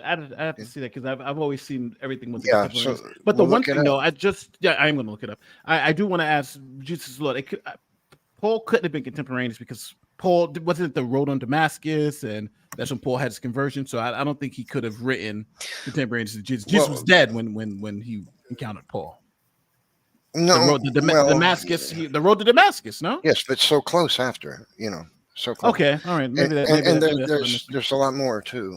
I mean, I don't know if you're familiar with the Christian creeds that are found in the New Testament. In what is it? Which book is it? Romans, I think, or is it? No, I'm not sure which book. But one of the books written by Paul, there's a creed that says, I probably quote it wrong, if we believe that Jesus died and rose again, et cetera, et cetera, et cetera. I've forgotten the passage in the Bible. But when it's read in Greek, it has a cadence to it. Before we get into all that, I think. Well, let me finish my comment. Okay. So, so it has a cadence. And what this tells us is this was a chant that people would walk around Jerusalem clapping their hands and singing this. If we believe Jesus died and rose on the third day. It was a chant, right? And the things about chants like that, about people, they're never written as legends. They're never written 30, 50, 70 years after the event. They're always written within days or weeks of the event. And so this demonstrates the crucifixion of Jesus Christ and the writings of Paul were within 2 years of each other. I think there's also a misunderstanding. Before we even get into the nuances, what you were talking about, Nephilim, is good stuff. But before we even get into that, there's a fundamental misunderstanding in the atheist community, primarily, I found, of what a contemporaneous account is. Paul was a contemporary of Jesus, according to the definition of contemporary. Therefore, there are contemporaneous accounts, or at least one, Paul the Apostle. Yes. Okay. Well, I'm looking. Very close. Just hold on. Very close. Let me just. All right. So I just looked it up as I promised you, Nephilim, and most of the sources I'm seeing are all saying, from Columbia University to all the academic sources, are saying that Matthew, Mark, Luke, and John were all compiled within the Roman Empire between 70 and 110 years after Jesus. And we're talking about 70 AD to 110 AD. And they said the crucifixion story is correct. Jesus would have died about somewhere in the 30s. CE, not AD, CE. So we're talking about, between 70 and maybe 100 years after. No. So the second thing is the Paul. All right. So you're saying Paul, even if I grant Paul, you're saying Paul was about 10 years. Because Paul never met Jesus, right? That's not the definition of contemporaneous. No, but I'm saying, did Paul ever meet? I'm asking. And add other criteria. No, all right. The definition of contemporary. I'm saying, hold on. The definition of contemporary is living or occurring at the same time. So I'm a contemporary of Obama, even though I've never met Obama. So if you're going to add criteria to what a contemporary is and change the definition, I know you guys like to do that in this current climate. Then we can't have a discussion on what a contemporary is. So I'm giving you. Hold on, but let me respond to that. I'm giving you that. Yes, I'm saying if you're saying it's king, I granted the point contemporaneously. That's what I said when I first started. I'm granting you that point. Maybe if you feel like you've won that, okay, congratulations, you've won the point on contemporaneously. But I just wanted to also say, Paul, because my question was still, I think, valid. My objection was that Paul never met Jesus, and then you started talking about contemporaneously. So okay, right. So Paul was a contemporary writer who never met Jesus. So Paul never met Jesus. Okay, Paul was a contemporary writer who never met Jesus. Let me just finish my point. There's really no part of continuing the conversation. Yes, there is. Okay, Paul was a contemporary writer who never met Jesus. I'm a contemporary writer of Obama. I never met Obama, yet I can write on Obama. I'm a contemporaneous source of Obama. I never met him. So meeting somebody meeting somebody or not is not criteria. All right, you're adding that criteria. What you've done the contemporaneous account. You're trying to make my argument before I finish what I'm trying to say. So I understand you want to jump on everything because you feel like it's going to break down your argument, but just relax. Let me at least finish the point, and then you can jump right on it. So since Paul never met Jesus, my only argument or my only contention is that never meeting the man, even though I agree he was contemporary, even if I give you that, his only accounts could have been third hand, right? He's writing down what other people told him. So essentially, we're talking about a hearsay account. That's why people hold on. That's why people usually say we want to hear from a first person account. So the Gospels, for instance, the Gospels are essentially written in first person accounts, right? This is what we experience. So generally, that's why even in court, when you talk about when I'm hearing it from somebody else, when I'm hearing a third, fourth, or even fifth person account, if I didn't experience it myself, that is less reliable than first-hand accounts. So even though that's why I asked, well, since he never met Jesus, then the only thing he can give us is hearsay or second or third-hand accounts. Not saying they're not, because I don't want to go to the fallacy of saying just because they're hearsay doesn't mean they're not accurate. They could be accurate, but we generally know that when you're talking about second and third-hand accounts, the accuracy is heavily sometimes lacking. There's a little technicality here. So in the sense that he was contemporaneous, he did live at the same time that Jesus did. He didn't ever meet. That's the only criteria. Well, he didn't. Adding to that. He didn't meet Jesus in the flesh, never, right? But he did meet Jesus in spirit. Jesus came to him as in spirit, and taught him taught him the entire message of the New Testament. And we understand that he knew it, understood it implicitly, and understood it correctly, because he later, Paul, after returning from Asia to meet, he went to Jerusalem and met with Peter and James, the brother of Jesus, and they spent 14 days in conference. And Paul says, when they had discussed everything, and what would these men have been discussing? Well, they would have been discussing everything about Jesus. Everything would have been on the table. 14 days, these men would have eaten, drank, and slept nothing but talk about Jesus, right? Obviously. So, and Paul says, they added nothing to me. They added nothing.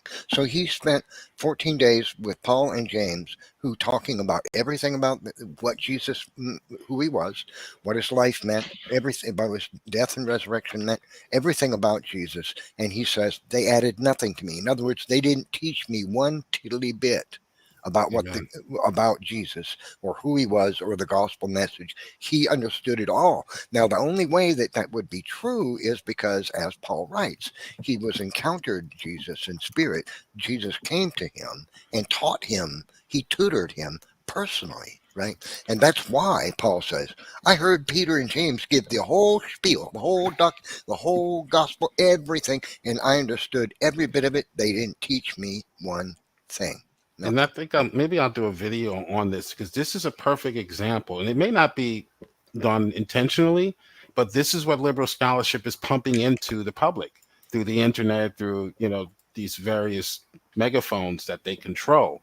These are arguments that have no validity. It's a clear double standard. You say that someone is contemporaneous, but then you have a different standard for a Christian contemporary or someone who's writing about Jesus being a contemporary. So that's what's been going on for the past 10 to 15 years. And it's quite frustrating, to be honest. It's quite frustrating that we have to deal with double standards. Well, just and we can't come to the truth of the matter because we're dealing with the double standard. I'm confused. When you, all right, it may I don't know what I'm trying to understand. I really am. When you say double standard, what do you? Because I think you're trying to imply that I committed a double standard in some way. So Yes, you have two standards. So explain to. Well, can you explain to me a little more simply how I've committed a double standard? Because I just don't see it. I think I would rather not do it. Maybe you don't. So that's what I'm asking. Okay. You're the one making the claim. Yeah, sure. Contemporaneous. You said there are no contemporary accounts of Jesus Christ. That's a fact. Yes. I said the Apostle Paul. That's not a fact. I just demonstrated. No, I said it's a fact that I said it. You said you said blah blah blah. I said yes. That's okay. The Apostle Paul, and then you rose the bar for the Apostle Paul when he is writing about Jesus. You rose the bar that you don't have for everyone else. The definition of contemporaneous is living during the same time, not meeting them personally and sitting down and having a conversation with them, as an autobiography would maybe require, or a biography rather would require that maybe. So you added to the criterion for what it means to be contemporaneous for when it comes to the accounts in the Bible. That's clearly raising the bar, raising the standard of validity or judgment, or the criteria you're going to use to judge for the Bible. This has been going on for decades, and this is why I'm still a Christian. All right, so now because of arguments like this. All right, so just to respond to that, I think you've overstated my argument, or maybe you just didn't understand it. So yes, so as a baseline level, I would look to see if there was someone contemporaneous living with the person, right? Understanding how that time was. And I said, well, yeah, from my understanding, to show my lack of knowledge, I don't believe there was somebody contemporaneous. So you guys said, yeah, Paul. And I said, okay, was Paul contemporaneous? Now, your response to that was that, yeah, only the thing that's supposed to make this as compelling as it is because he lived around the time, right? So that means contemporaneously. But that's a simplistic misunderstanding of something a little bit more complex. The reason why I was asking, was it contemporaneous? Because that would give more credence to the argument that yes, these stories could be true. But the analysis doesn't stop there, right? I'm contemporaneous right now with Kim Jong-un, but I can't write a book about him. I don't know anything about him. Hold on. Let me finish. Why couldn't you? The cussing, no cussing. I didn't cuss today. Oh, I'm sorry. Why couldn't you write a book about Kim Jong-un? Friend or foe, no cussing. Wait, let me finish. I'm trying. Why couldn't you write a book about? But let me finish. Is it because you're black? Let me finish.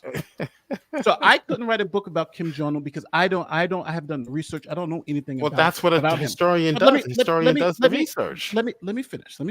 Paul did his research. But hold on. Let me finish.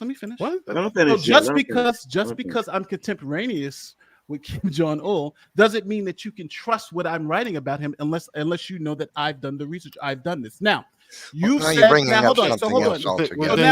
goalposts. Hold on. Just take the L. So then I said, okay, he was contemporaneous, but he didn't. But he never met Jesus, right? That's moving the goalposts. The next part to see how well this is flushed out, because I said, okay, if he lived with him and these are first-hand accounts, then that makes it extremely strong. That evidence, okay, you got me. He lived with them. He's writing what he sees. It's a first-hand accounts. That's the type of evidence that it's convincing when you're talking about historical evidence. So it has to be contemporaneous, and it has to be a personal account. Let me finish. I'm just trying to clarify what you're saying. You're saying a lot. You're going on and on. Yes. No. Okay. So I'm clarifying my point because it seems like you understand. So the rule is. So the only way you can have a first-hand account of this thing if it is contemporaneous. Okay. No, that's false. If it's not. That's the only false. way, right? Contemporary just means you live during the same time. You're adding to the word contemporary. How can you have adding to the definition? How can you have? Can you look up the word contemporary for him? How can you have a first-hand account if it's not? You're adding first-hand account. First-hand account is not part of the definition of contemporaneous. You're adding to the criteria, to the word, to the definition. So I'm just going to briefly interrupt you guys. For the people that are watching this is an open stream. Click the link if you want to join. and you want to come in, so we can even this out a little bit, so that let's look up the definition. Contemporary. I'm thinking you're not understanding. I'm saying I am understanding what you're doing. I've heard people like this, like you do this all the time. I agree. Paul was contemporaneous with Jesus, but that is not the only thing that I'm looking for. Just because he is contemporaneous, then don't make the argument. He is contemporaneous. If he wasn't, then the argument was, he's not contemporaneous. But now that he is, that doesn't stop the analysis. That doesn't make it seem like, just because he lived during that time, he now whatever he says makes sense. No. Okay. So now you need to change. Are these first-hand accounts or are these hearsay? Are you going to have a conversation? You're just going to go on and on and on? All right. Let's be respectful here, one at a time. Okay. So now your argument will have to change. You can no longer say there are no contemporaneous accounts. Okay, so that's what we're gonna do. This is what we're gonna do. Moderator, gavel. There are other reasons why you reject. Okay, so moderator here. Okay, Jill, let him say what he's gonna say, Joe, and then let him completely finish, and then you say what you got to say, Joe. And if there's no resolution, we got to move on. So, go ahead, MP, and then when MP's finished, when you completely finish, MP, let Jill go, and then don't interrupt him. Go ahead, MP. Oh, okay. My thing is simply, yes. I asked, was it contemporaneous? He said it was contemporaneous. Then I said, okay, since you have contemporaneous accounts, how good are those contemporaneous accounts? Are they first-hand accounts or are they hearsay accounts? But the thing that made me think they may be hearsay accounts is because Jesus wasn't alive. Well, Jesus never met Paul. So I said, so all his accounts had to be second-hand accounts. That doesn't mean those accounts are bad. Doesn't mean those accounts are not true. That means those accounts generally have less validity than if they were first-hand accounts. So the fact that I agree that he was contemporaneous, but now I want to know the type of contemporaneous account that I'm being fed. Is it a second, third, fourth, fifth, 10th-hand account? I don't know. But I believe now, when in terms of Paul, this may be a second, maybe third-hand account. I absolutely don't know. But was he alive during Jesus' time? Yes. Was he contemporaneous? Yes. But now, what about the validity of the account? I don't know. And I was trying to find out if these accounts had that type of validity or not. But it seems like there may be some question to that. Well, right. I applaud you. I think you would coming to the fact or conclusion that Paul was a contemporary, I think you would make a great historian if you wanted to write a book, a history book on Jim Kim, whatever his name is, Un Kim. You would be a great historian, not as great as Paul or Luke, however, but you would be a great historian. You could write a book as a contemporaneous.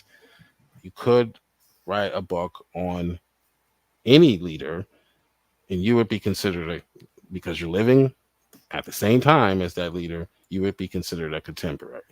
All right. So with that being said, now no more personal attacks. Let's get back to the actual topic at hand. Regardless if we agree or disagree on the topic, because new people are starting to watch now, and I don't want them to be confused. All right. So we still got to hold our witness here. So let's get back to whether or not Jesus actually existed, and is there evidence that he rose from the dead? And if you want, we can even get into whether or not he performed the miracles that he performed in the Bible, if you guys want. So let's take it from there. So you've heard from Jill and from MP. Let me see something here. Veckel, you there, Vec? Veckel, are you there? Yeah, I'm here. Yep. Is there anything that you want to add to the conversation, to what Jill was talking about and what MP was talking about? I feel like the conversation could have gone a little longer. There was almost I felt like there was a little bit of talking past each other a little bit. I really wanted to hear more of what MP was trying to say regarding, because it sounded to me like you were saying, okay, you agreed that Paul and Jesus were contemporary. They both lived the same time.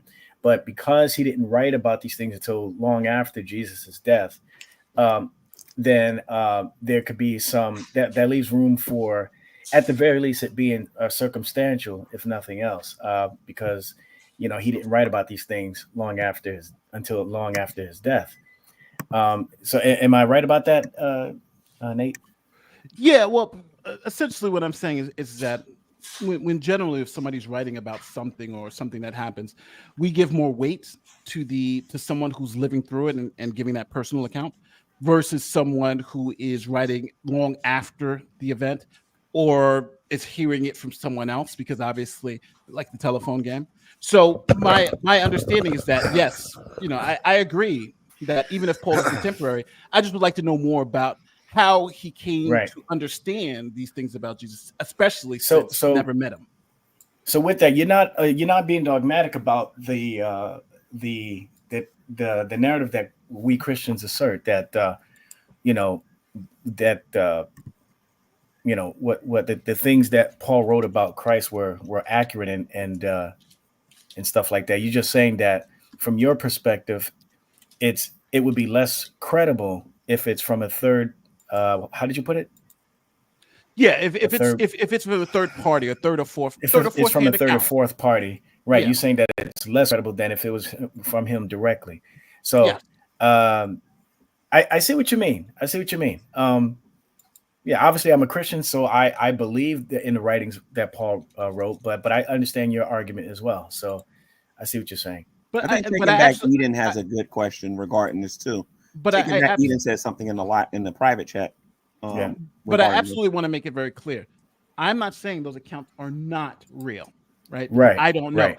Only thing I can judge is how those accounts developed. So if they developed in one way, then I can say, okay, this is what I would say about any other thing. Or did these accounts develop this way? And that would make me think that they'd have less quality. But now I can't judge if those accounts are real or not, because I just don't know, right?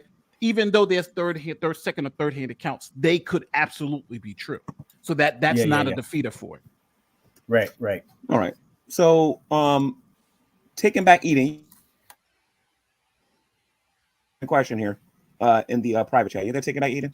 Yeah, hi. Listening in. Great convo so Taking far. Back Eden, are you there? Yeah, I can hear. Yeah, you were saying that Paul studied the law. You was asking whether or not he was jealous, and then you said why a builder or carpenter and not someone who studied the law. What were you saying with that in the background? Yeah, so I was trying to give some people to maybe have some perspective why Paul would have been so angry at the early Christians, thinking maybe they knew something that he thought he knew better of, since he was studying the law right from the Sadducees and the temple itself. So I was just trying to provide maybe some people some insight to maybe when they have some time to reflect about Paul, since we're talking about Paul, maybe they can see how it's logical, how he would have been so angry. And then perhaps if he were to meet Jesus in Damascus through a vision, that he would have had a change of heart because the realization of Jesus and his existence. I think that's a good question, because some people try to dismiss automatically that Jesus performed these miracles and that he rose from the dead and everything, but then they don't want to talk about Peter, what Peter was like before Christ. And S.J. Thomason, shout out to S.J. Thomason who makes this argument. It does a really good job of making this argument. But if you look at the Apostle Peter, and if you look at how he behaved during the life of Jesus, and how he behaved during his crucifixion, he was a coward. But for some reason, after he rose from the dead, or after he made a claim that Jesus rose from the dead, Peter began to preach with boldness. Peter didn't care if anyone tried to take his life. Peter was going to do what God told him to do regardless. Yeah, and a lot of people cannot explain that. And then there's the Apostle Paul. You do understand that's the same guy that was going around killing Christians and arresting them before he converted. So there is plenty of good reason and evidence for what Christ actually did in his life. Regarding the miracles, the Apostle Paul's claim of meeting him on the road to Damascus. You know what I mean? You can't just say you don't believe it for the sake of not believing it. You got to take those things into account. And I'm talking directly to MP with this. Me and MP got some history. To me. No, the only issue, well, my only issue with any particular religion or religious is that I'm not able to distinguish any of the supernatural claims. And just as you guys are extremely passionate and believe all of everything that you're saying and believe it's true, and more power to you. But I have family testified toward it though. Here's the thing, I just have family who believe who are Muslims who believe just as vigorously in their beliefs. And I have Catholics who believe in their stuff. I'm just saying Christianity here for a moment. I'm just saying from my perspective. Okay, so let's look I'm at trying to find the truth it's like you got to meddle up. Everybody's saying they have the truth, and you say, well, explain to me how yours is more true than this one. And why so let's talk about the book of Acts. That's what we can do. We're not talking about how our belief system is more true than somebody else's. We're talking about whether or not there's any evidence for his miracles, whether or not he rose from the dead, and whether or not he was actually a real person. Now, if you look in the book of Acts, when the Apostle Peter is preaching to the people, he talked about the things that Jesus did in his life. And then these people were convicted, and then they became believers. Now, Peter wouldn't have known anything about these things had he actually been with Jesus. He walked with Jesus. He was with Jesus. Jesus told him about things that was going to happen in the future, things of that nature or whatever, right? So he witnessed these things. So he's an eyewitness, and then he's testifying what he witnessed with his own eyes to people that he's preaching to in the book of Acts. For us to say that he's automatically lying, well, we got to see a history of him lying in the scripture or him making stuff up in the scripture, and we just don't see it. We don't have any good reason to believe that the Apostle Peter is lying about anything. And I'd like to hear the comeback for that one. If you're telling me the book that this person is in doesn't say he lies, so therefore I should believe he doesn't lie, I can believe that book is the proper representation of that character. Well, you do that with evolution all the time, so that's why that's not going to work. Your book tells you that you evolved from a bunch of rats, and you believe that. You understand? And then you tell me about the author of the book who told you about those things. That's not a fair a criticism there. Again, if we're I didn't criticize. If we're going to look at the claim, we're going to look at the Apostle Peter, right? You're a lawyer, you know this. If we're going to look at his claim, the only way you can discredit Peter as a lawyer, sir, is to show a history of Peter lying. Show me that history of Peter lying about anything concerning Christ before you sit there and question the testimony that he gives in the book of Acts. All right, maybe I wasn't clear with what I said. Like, I'm agreeing with you, right? If you're saying this person said these things, he's in this book, you're telling me in the Bible it had no history of him lying. He said these things. You believe they're true based on what you know of him in that book. I'm agreeing with that. I say, yes, okay, everything you said is accurate. Now, does that mean I have to take those examples as true? No, but I think that's great evidence to show that, yes, exactly what you're saying, that these accounts may be true, but that doesn't mean I have to then accept them to be true or have to defeat them. But now there's a burden of proof that you got to meet now. But now there's a burden of proof you got now, because I met my burden. I gave you my reasons by faith why I believe that Jesus rose from the dead and he did his miracles and did everything that he said. And one of them was the eyewitness testimonies. I can get to a lawyer named Simon Greenleaf, but I don't think that's necessary for this, because there's a burden of proof that Lubis, yourself, and other people that's watching has got to meet, where you got to be able to show us or give us at least a good reason on why Peter's testimony is not valid. It can't be you just don't believe him because you just don't believe him. If that's the case, then that's just your opinion, and people should just go about their lives. But if you're saying that you have good reason to believe, I'm talking about sound, logical reason that suggests that that Jesus didn't do any of these things that Peter testified about, I think the first thing that you got to do is question the character of Peter. That's what they do in courtrooms. So hold on. So now you're saying I have to prove that Peter isn't, the things that he said aren't true? In order for you to have a strong argument, or even a semi-strong argument, that the testimony that Peter and the apostles gave was true. You have. So I have to argue that they're. But why? Because I'm making a claim. You don't believe the claim. I'm asking you why you don't believe the claim. And I thought I explained to you why I don't believe the claim. It's not. See, here's the thing. I can say, for example, and I'm just using this as an analogy, okay? Okay. We've had arguments about evolution, right? And I've said this is why I believe some things, and this is why I don't believe some things. And I use science to be able to show why I believe and why I don't believe certain things, right?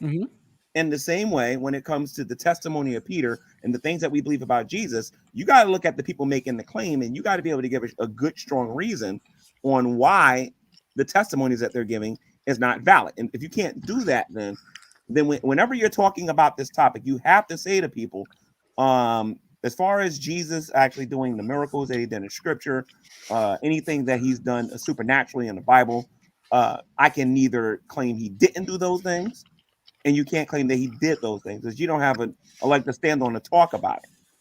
That's why you have to go after the person making the testimony. Okay, so in other words, you're saying So I don't have to disprove it. I just have to explain You have to have a good why. reason, and I don't believe no atheists have a good reason. So I'll tell you. Well, again, my reason for not understand. So first, I got to understand which claims. Are we talking about the claims that Peter existed, that he did certain things, or are we talking about the supernatural? Not the claim that claims? Peter existed and that he did certain things. I'm talking so we're talking about the supernatural claims. Jesus of Nazareth. Did he rise from the dead? Did he exist? Did he perform any miracles? That's what we're talking about. We're not talking about whether or not Peter existed. Because if we're going to do that, the next time we talk about evolution, I'm going to say, prove to me that Charles Darwin existed. No, I'm not saying. I'm not. No. I'm trying to. All right. What I was trying to do was make sure what claims we're talking about, because I believe Peter existed. I believe that he was alive during that time, and I believe Peter was a real person. But I don't. I don't want to have to disprove that, right? I'm going to say I agree with that. We're going by his now. claim. You're talking about what Peter is saying that he saw. Peter's saying, I saw this, right? Yeah. But now, number one, those aren't firsthand accounts, right? Those are accounts that somebody else wrote that Peter said, right? The people who those aren't Peter's. No, in other words, Peter didn't write that down. This is what other people said. No. That's what Peter said himself. Those are the scribes that wrote for Peter said. So those are the scribes who wrote for Peter. Again, so Peter didn't write that down. Somebody else who wrote it down. What Peter said right? it. Peter said and they wrote it down. Peter said it, and then the scribes wrote it down. Okay, so number one, these are secondhand accounts. I'll give it that secondhand accounts. These are secondhand accounts. So again, somebody's writing down what someone else is telling them, right? So we're saying that. Now we're talking about the types of claims we're talking about. We're talking about supernatural claims. Now, am I more likely to believe it or less likely to believe it just because this person in this book says they're true? Does that mean I'm supposed to now believe that they're true? No, now, I'm just saying if I was to take this to the next level, then there's essentially every single claim that's ever brought to me from any religion I would have to accept as essentially true, because I would be in the same boat. I would accept what Peter says, but then I couldn't, with this guy, he comes and says Joseph Smith said. He's, in his book, he says that he's never lied. He's telling the truth. They don't have the same kind of evidence. But he didn't present any other evidence. He said based on what he just said, based on Peter's testimony, I believe you. But no, I'm saying that's what you're saying, right? Peter's testimony. I'm saying based on Peter's testimony, not whether or not Peter existed, not whether or not it's a third party. Based on Peter's testimony, show me why Peter's claims wouldn't be true, and why you had more than 2,000 people after hearing him preach, who was essentially against Christianity at that particular point, actually giving their life to Christ. Explain that. How do you explain it? How do you explain Peter going from being a wimp and hiding from the authorities to claiming that he's seen the risen Christ and actually being puffed, is being bold and brave, and now is willing to die for the claim that he was making? How the heck do you explain that? That's what, and the Muslims are going to say, how do you explain that this guy rose up on a chariot of fire and went to heaven? Joseph Smith and why don't you just answer the question? I am trying to. Islam. I am not the same kind of argument. I am trying to answer the question. What I'm trying to say is that I can't prove that this person is not, because again, I'm not a Bible scholar. But the second part is that I don't, just because I can't disprove his claim doesn't mean I have to prove his claim to be true. Oh, okay. Or I have to accept his claim. You brought up Islam. Show me what somebody claimed that they saw Muhammad rise from the dead. You ain't going to see that, because that's not their claim. Our claim is that the Apostle Peter saw the risen Christ, and more than actually 499 more people saw the same thing too. Now we're not going to go to the 499. We're going to deal with Peter. Peter says that he saw Christ, and Peter just was a totally different person when he was preaching. He wasn't afraid no more. Okay, it's one thing to sit there and say that you can't say nothing about it. If you can't say nothing about it, then it's got to be compelling to the listener that, wow, this is what he was before. This is who he is now. He must be telling the truth. I'm saying I believe Peter is telling the truth. I believe Peter believes he saw what he saw.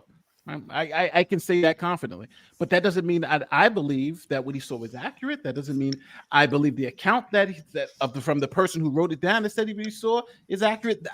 I believe you're right. I believe that this count could be true.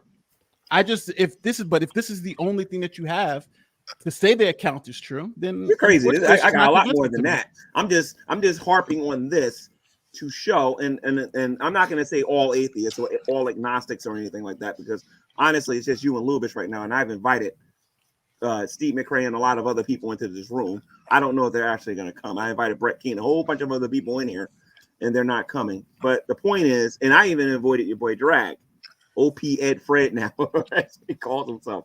But the point is that we have a bunch of arguments for the resurrection. There are no arguments against it. Although I do have something that can help you, though.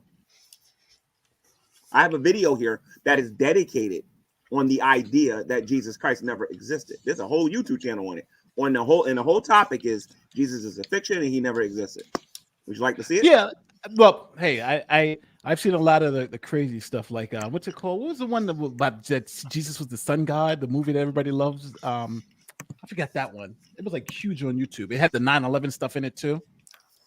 I forgot that crazy movie, but that was pretty crazy. But it's called Zeitgeist. Yeah, that was like real crazy stuff. I was like, really? Like, did they but people believe that movie's true, which is crazy. That's even crazier.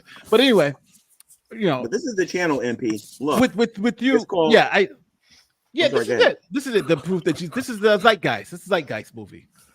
Oh, this is Zeitgeist. It's garbage. Yeah, Zeitgeist is garbage. No. This is actually not the video I'm looking for. Actually, hold on a minute. Because even Matt Dillahunty will tell you this one right here. Here it goes. It's a garbage. But a lot of people believe it. It's this one right here, and the channel is called Jesus Never Existed.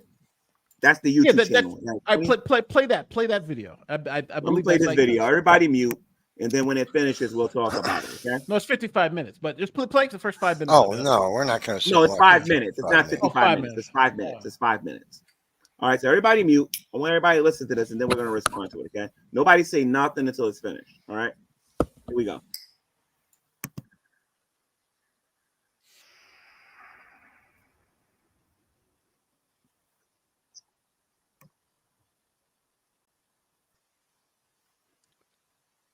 Hey, G-Man, we can't hear anything. You have to share the Chrome tab so we can. Okay. Hold on a minute.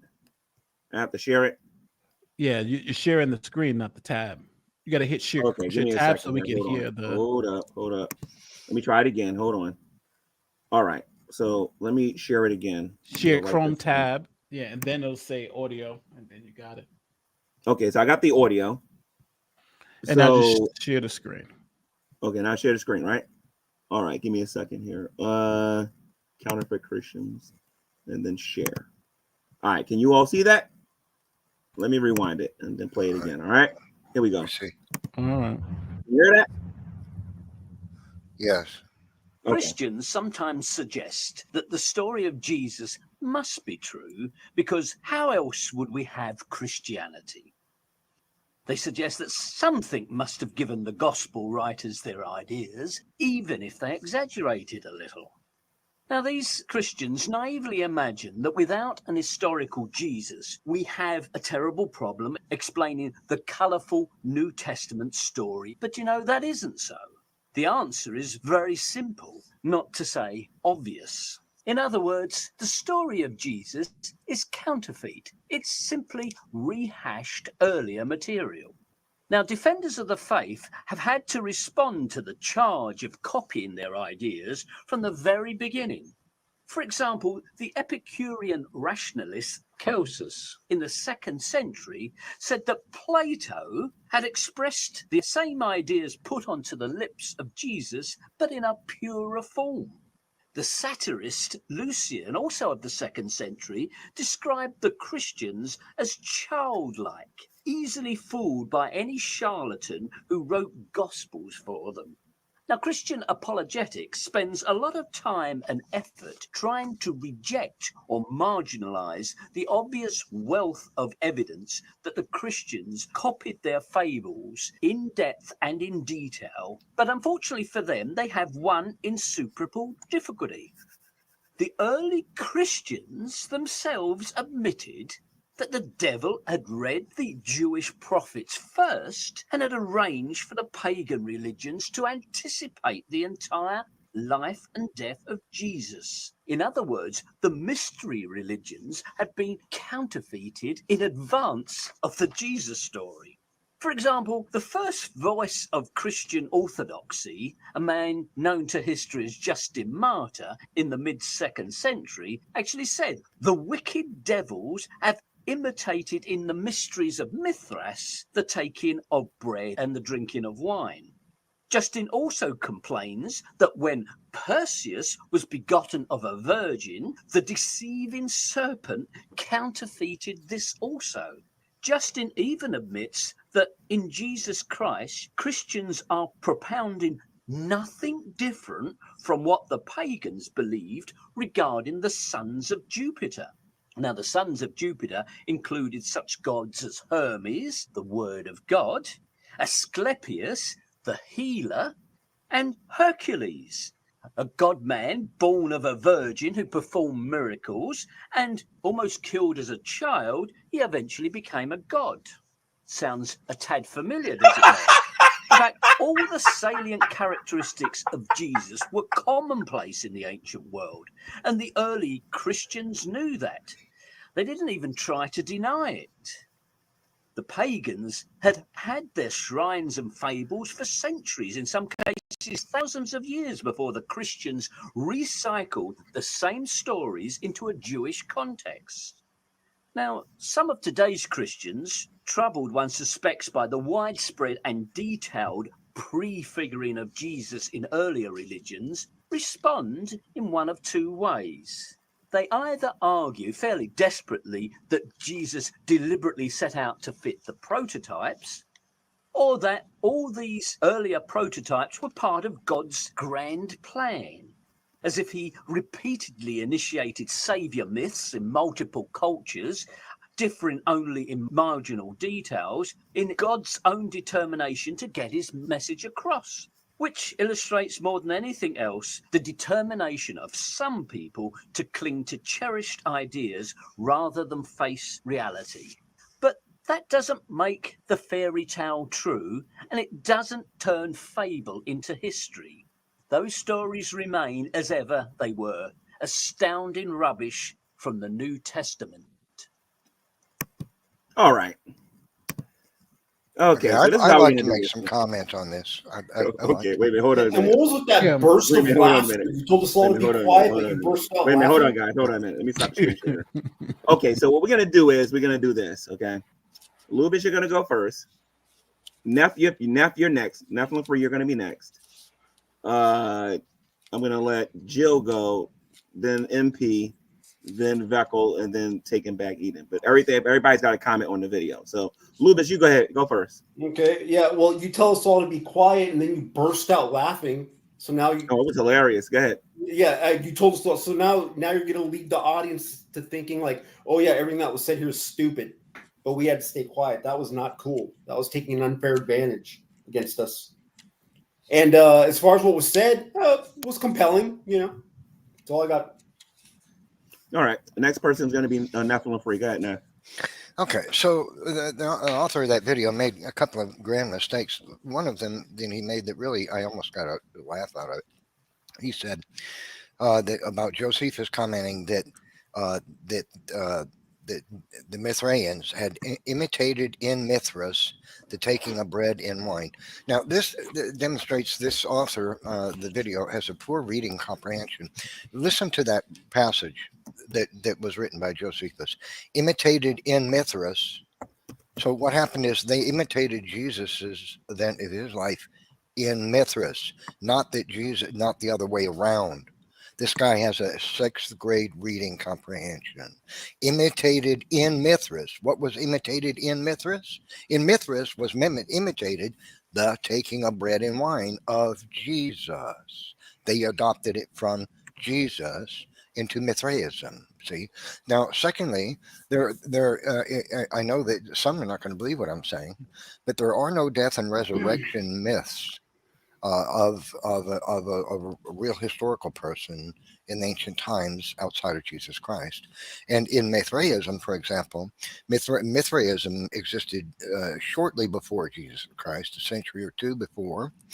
But in Mithraism, there is no mention of a death and resurrection of Mithras until after Jesus existed. They modified Mithraism to adopt that Mithras died and was resurrected.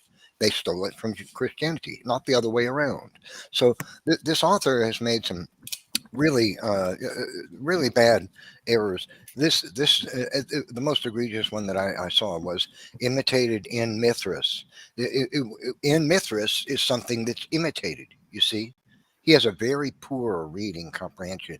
If he was to have this kind of reading comprehension for all of his texts at university, he would not graduate. So that's my comment. All right, next person is going to be multiple personalities. Yeah, multiple. Oh, I was writing some stuff down. Just the Mithra before Jesus. It seems like Nephilim said that Mithra was about 100 years before Jesus. So I just wrote down, how could Mithra steal from the Jesus account if Mithra came before Jesus? When it just said, because the religion continued. The religion continued after Jesus. Interrupting. No, I asked him a question. It's more. Oh, my bad. I asked him a question. Oh, yeah, Mithras was still popular for 2 or 3 centuries, or maybe 4, after Jesus, and it faded away a couple of centuries after Christ. So essentially, what did they changed the Mithra story? They changed after the There Christ? are no records in Mithra's writings, none of Okay. the death and resurrection of Mithras until the records that are found that existed that were created after Jesus. All right. Then we find in later documents that Mithras died and was raised from the dead. But so the previous documents, so it's like the previous stuff they mentioned right. it, then all of a sudden Jesus comes along. No, Then they change. Then all of a sudden, Mithra is doing all the same stuff. Then Mithras is died and resurrected. But right. in the documents prior to Jesus documentation, there is no mention of death and resurrection of Mithras. All right. Scott said that. All right, so that was obviously one of the things that I would have to probably do some more research on. Were these Mithra stories before Jesus or after Jesus, or what's going on? And it seems like the quote that was being read does seem to, well, he says he's imitating Jesus, but it almost seems like they're trying to make this reverse thing where it's like, okay, even though it's before, this is why it comes after. But I think Nephilim just explained why. Another thing is, to be fair, there's a lot of points to this thing. And I would need to know if any of these points are wrong, any of these quotes are just are miscorrect. Are things being overstated here? It's a presentation, so I can't really get into the nitty gritty details to say if it's great or if it's true or not. It seems compelling by the way it was put together and the quotes that it was, but I would have to go into the details to find, because again, I can see a Christian video that can have quotes and same thing, and then if I don't go into the details myself, I won't know. So right now, it was a good video, but it doesn't really move the needle for me either way. All right. So, Joe, you're next. Go ahead, Joe. Yeah, Mithras. This is more of the same. This is the sad part is that the competition, or what I would consider liberal scholarship, this is what they're presenting. This is their premium, their hallmark arguments. This is not some fringe group. This is on NBC, this is on ABC, this is on their night specials. They're promoting this as if this is what we call, and you were right, Nephilim, it's what we call sophistry. That's all they provide is sophistry, sensationalism. That's correct. And what we would consider to be innuendo. Well, it's being suggestive. Well, these things, all of these cultures existed, and look, they had these same gods, did some things like Jesus did. So what is that putting in the mind of the person that's the seeker? It's a fallacious argument with the intention to deceive. That's the hallmark of liberal scholarship. And that's the sad part, that these people have PhDs. They know what they're doing, Nephilim. They're not, this is not. No, that's right. You're right. They slant everything. They present false information as though it's the facts. They're wrong about so many things.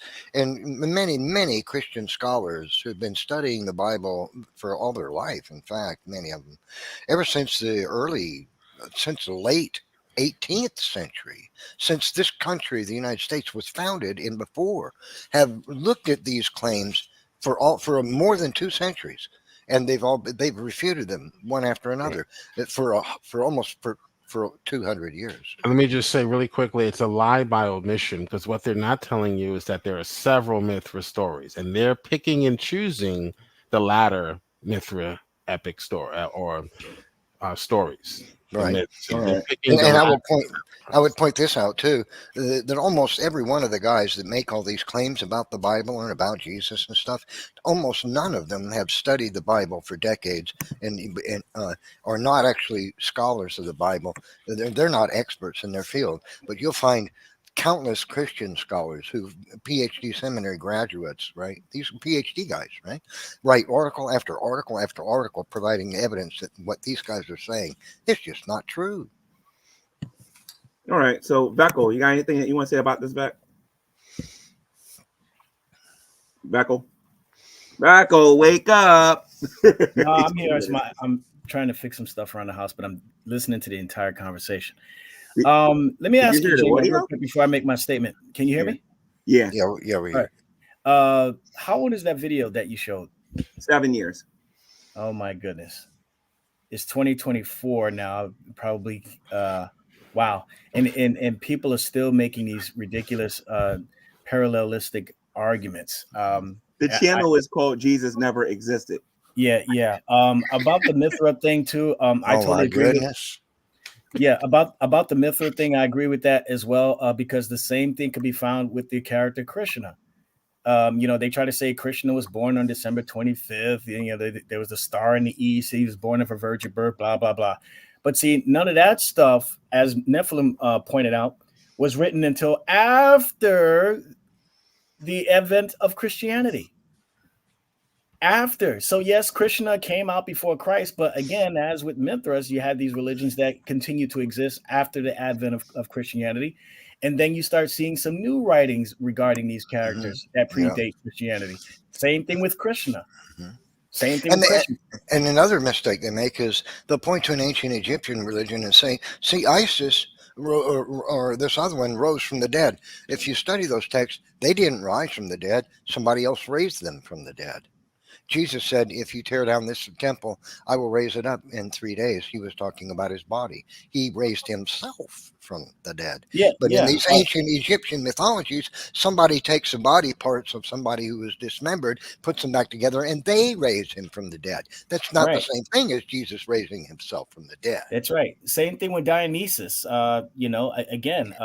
try to say that he was resurrected. No, this was an event that was created after the advent of Christianity. All of these things that they pointed out, this syncretist argument is absolutely ridiculous, and it shows nothing but pure desperation on the part of those who want to try to argue against the validity of the scriptures. So, yeah. And I would even, but I would like to ask you guys honestly though, even if they were to be able to prove that these stories were predate Jesus, I don't think that would be convincing enough to make anybody here drop Christianity, right? It's like, so what? Because these stories, because sometimes because I'm saying sometimes these stories are shared, and even though people come up with concepts, that doesn't mean like somebody could have came up with the concept of the phone before somebody actually created the phone, or the concept of the car. So that doesn't mean, it doesn't really, to me, it doesn't bear as much as they're trying to make it. Like this is a copycat, everybody has stories about different things. Here's something else to consider. So there are 16 extra biblical authors that wrote about Jesus within 2.5, 3 centuries at most of Jesus, Josephus being 1 century later, right? So think about this, okay? If this is a big event, Jesus is preaching this message, it stirs up all of Israel, right? It's a big to-do. The Romans want him to shut up and stop this problem. The Sanhedrin convicts him, and he gets crucified, and a new religion bursts on the scene, thousands of followers, and conversions taking place left and right. So there would have been people who could have said, my grandfather was living in Jerusalem at the time, and he knew so-and-so who also knew so-and-so. And this thing that Jesus was crucified and rose from the dead, that never happened. Jesus wasn't even crucified. Or Jesus was crucified, but there was never any argument about his body. The Romans didn't go looking for it. Or his body was absolutely stolen. The Romans proved it. Where is the controversy in history? You don't find it. See, wouldn't somebody, we're talking about, there could have been people 1 generation, 2, even 3 generations after Jesus. My grandpa's dad, my great grandpa, he met this guy who claimed to have been James, right? And James never said that such and such. You know, I don't know where these Christians get this. There's none of that in history. Nothing. No argument from anybody. History is silent. No naysayers at all within a century after Jesus or 2, right? And that's telling. Why isn't there? Because there's just no argument they could have. None of those things could have been discredited at that time. So we're looking at it from the distant in the future now, and we still don't have anything.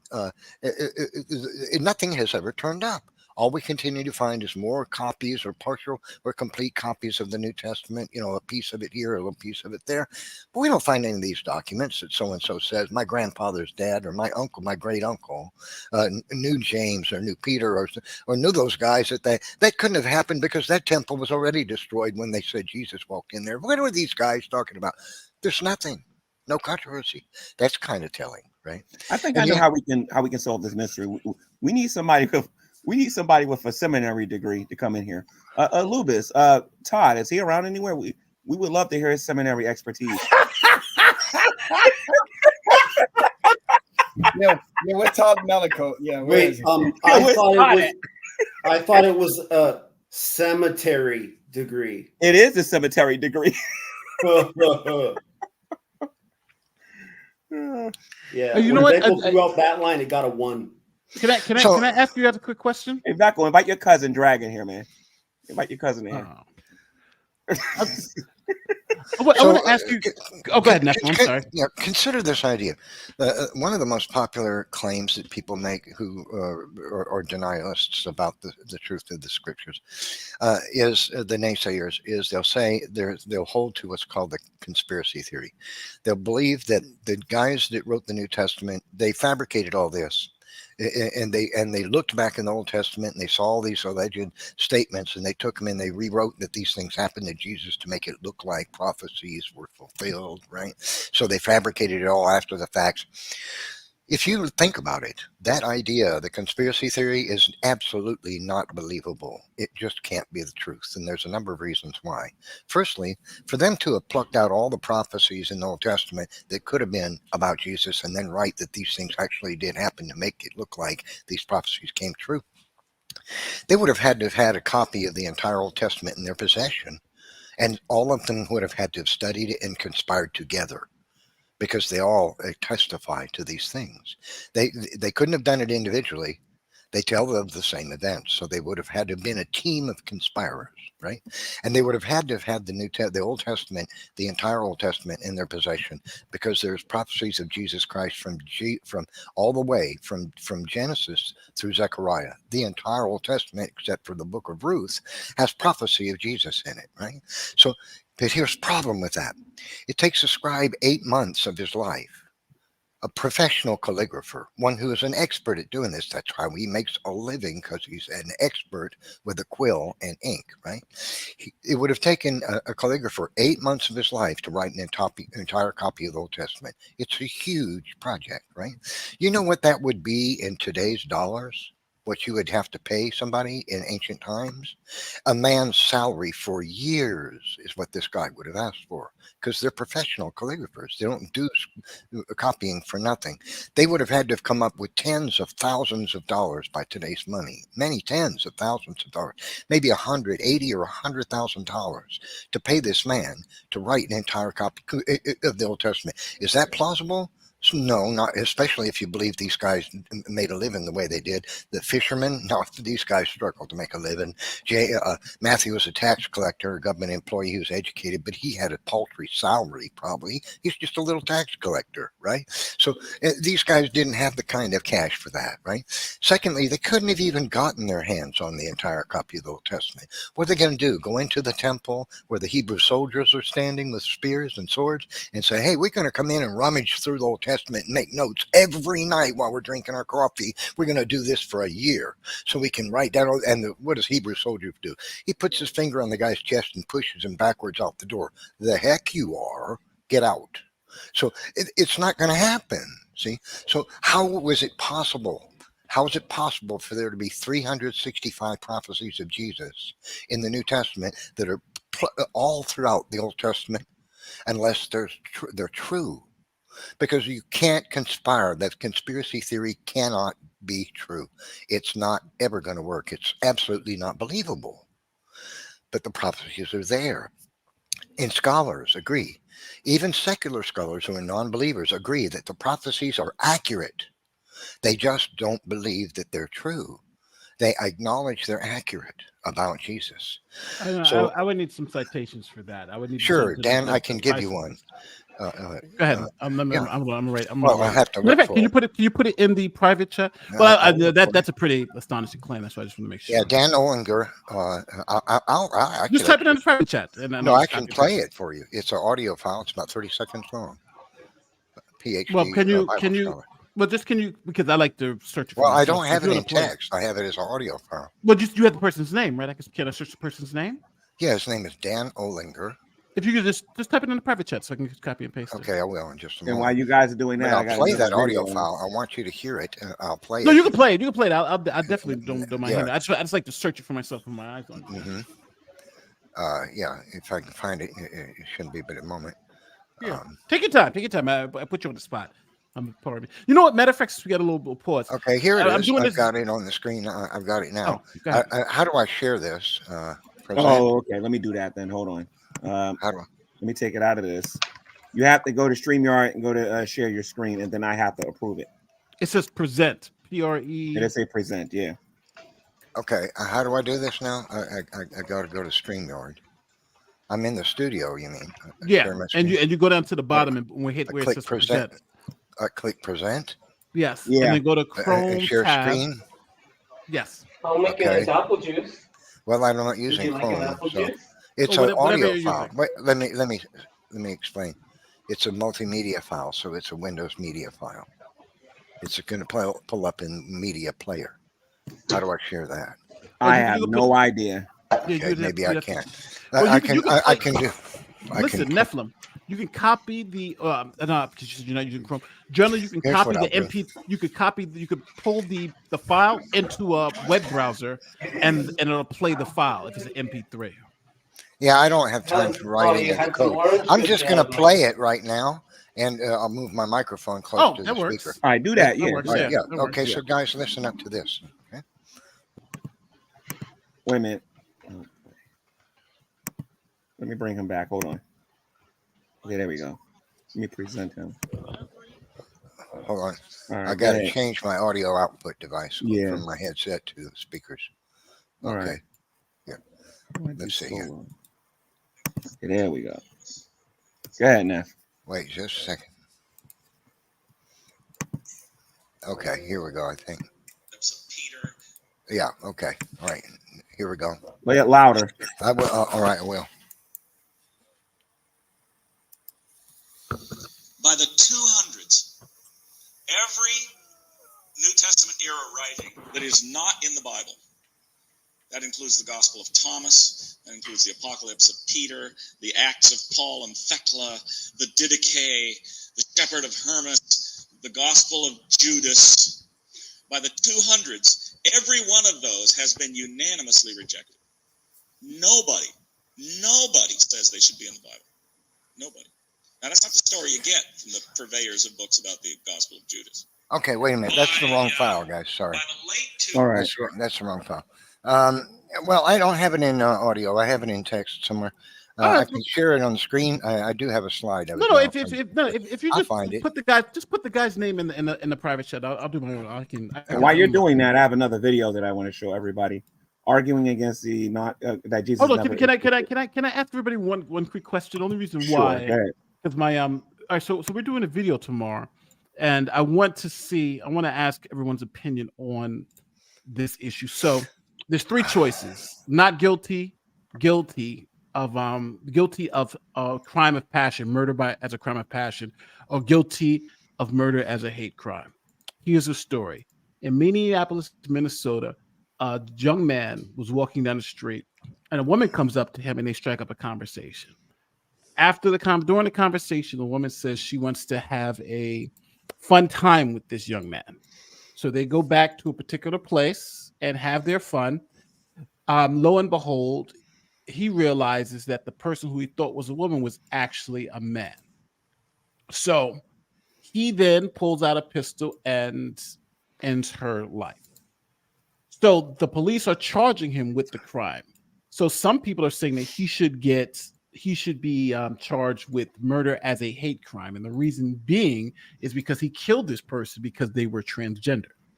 The other argument is that he should get essentially manslaughter, voluntary manslaughter, because this was a crime of passion.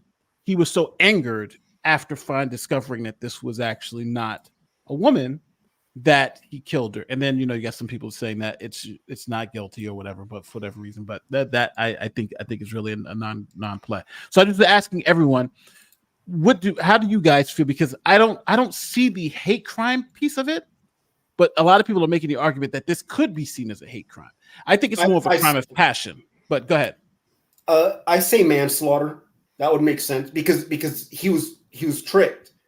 And let's be honest, there it is. Look, dude, there's guys, let's be honest, there are guys today that if another guy makes a move on you, they'll kill you, I mean, that's real, that exists. They're like, hey, and they'll freaking kill you over something like that, So, I'm sharing this picture now. If you could add it to the stream. Yeah, but the argument from the other side is the argument. Wait a minute, MP. Oh, MP. There are certain topics I don't talk about on this channel, and that is definitely one of them. Oh, sorry. Because yeah, this is a the video problems that may cause with the algorithm. So I don't want to talk about that on here, if you don't mind. All right. No, it's cool. Okay, so here's the statement. This is Dr. Dan Olinger. He says this: fulfilled prophecy is an objective demonstration that Scripture has a supernatural source. These prophecies are so accurate that even unbelievers, even what we would call today liberal scholars, don't dispute that the prophecies are accurate. They have to hold to the fact that the prophecies were written after the fact because that's how accurate they are. And they have no other evidence than simply the accuracy of the prophecy exists. And it couldn't have been done that way because supernatural things don't happen. By the way, there are a number of terms you could apply to this way of thinking, but science is not one of them. Now, I copied that directly. I transcribed that from a talk that he gave. I listened to him and I wrote down every word that he said when he said this. This is Dr. Dan Olinger from his talk. Are these the right words? So you see, even liberal scholars don't dispute that the prophecies are accurate.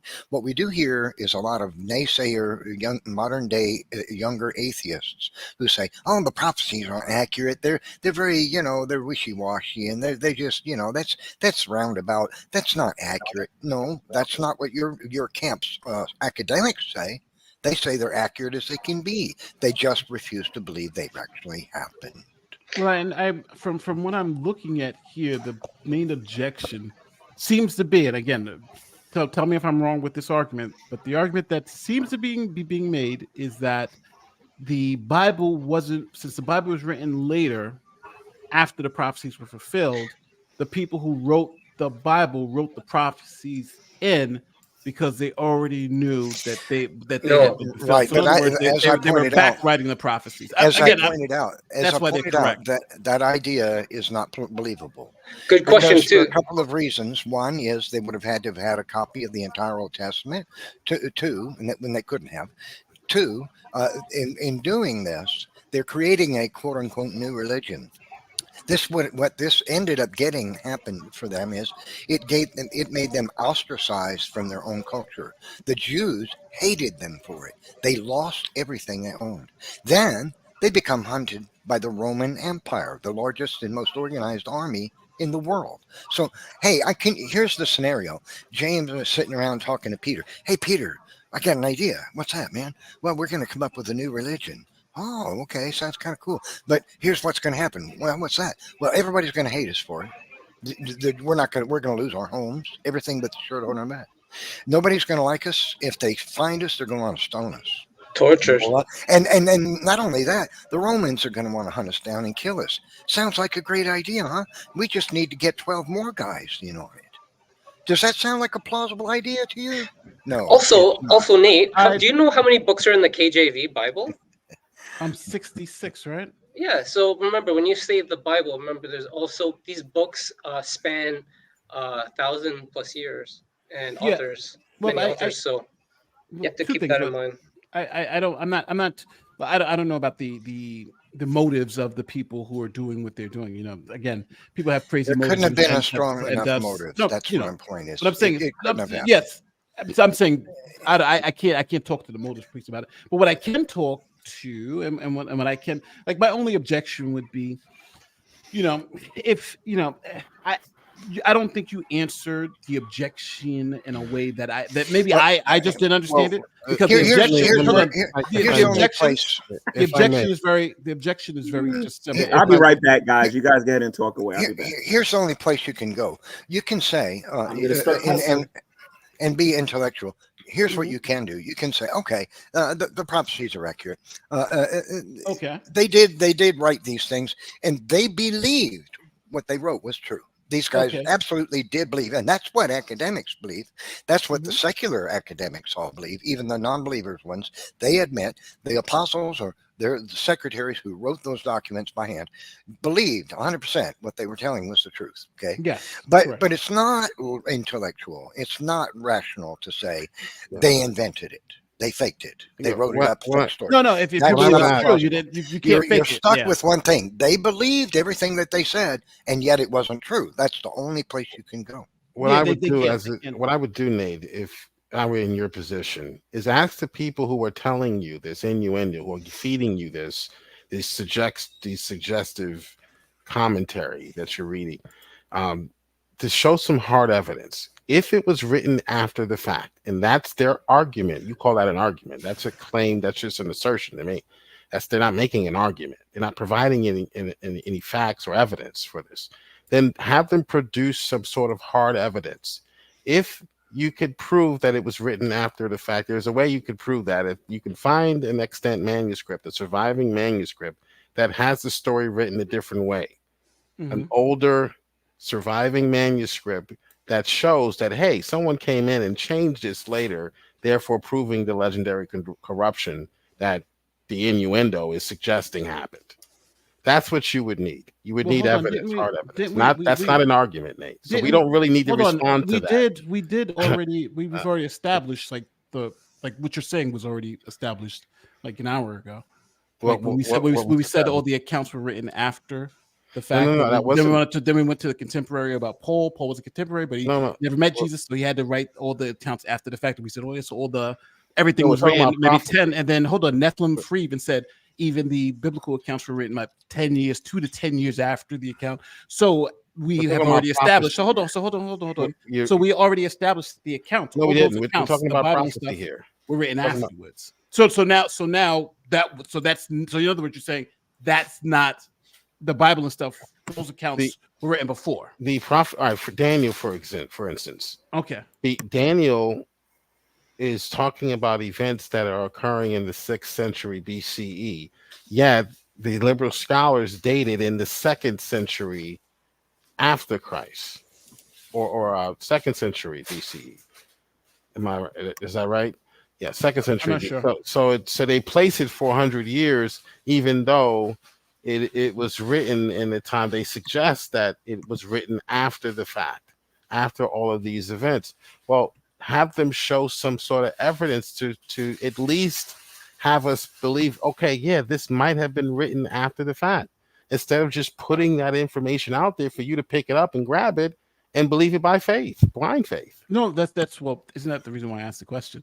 If the accounts were written after the fact, only thing that the objection would be is that they wrote in those prophecies, but you guys are saying they weren't. But it seems to me what you're saying is they weren't written after the fact. They're written before the fact. You have to that's what you said. Nephilim said why it's not plausible to believe they could have done that. But he's saying, but see, you have to demonstrate that if I make a claim that you wrote this after the fact, you wrote a story about 9/11 after the fact. First of all, that's not demonstrating legendary corruption, but we're talking about prophecy here. So prophecy is different from a historical writing. I can write a historical writing after the fact and it not be, they're not be anything injurious to the statement that I'm making. But if I write a prophecy after the fact, that's injuring the prophecy because it's no longer a prophecy. So when we were talking about historical writings, yeah, they're written 10 years. Paul is writing in the 50s, 20 years after the fact. You can have a historical writing 20 years after the fact, but not the case with prophecy. So if you're suggesting, or the liberal scholars are suggesting, well, this must have been written after the fact, they need to step up to the plate and provide some empirical support for that, instead of just making these grandiose claims without any evidence to back them up. That's all I was saying. And there is a way to prove that something was written after the fact, or someone wrote a prophecy after these events actually happened. You can actually demonstrate that empirically through the science of textual criticism, archaeology, etc. Yeah. If that's the case. I agree. But again, now I'm confused on when these. But again, you know, I'm not as nuanced in the Bible as I should be. But you know, well, I try.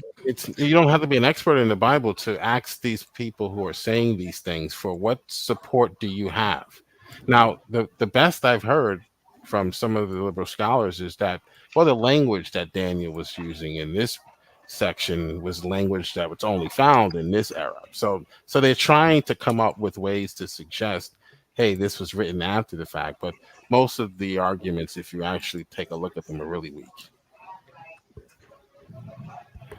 All right, so you guys are ready to look at the video that I got here for you guys to look at?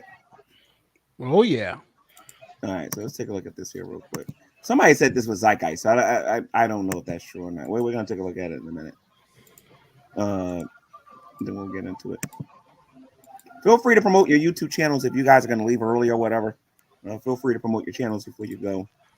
They keep putting the same picture of Jesus. What is? They just passed around the same picture and just. No, this we played a different video before. This is the video. Yeah, this is a different one. This is by Terry. Well, that's by what Terry saying. Swoop. He's got the same picture. It's the same. He's got to change his thumbnail. It's like they all got the memo, and like right before the 11 o'clock news. Oh, here we go. Here we go.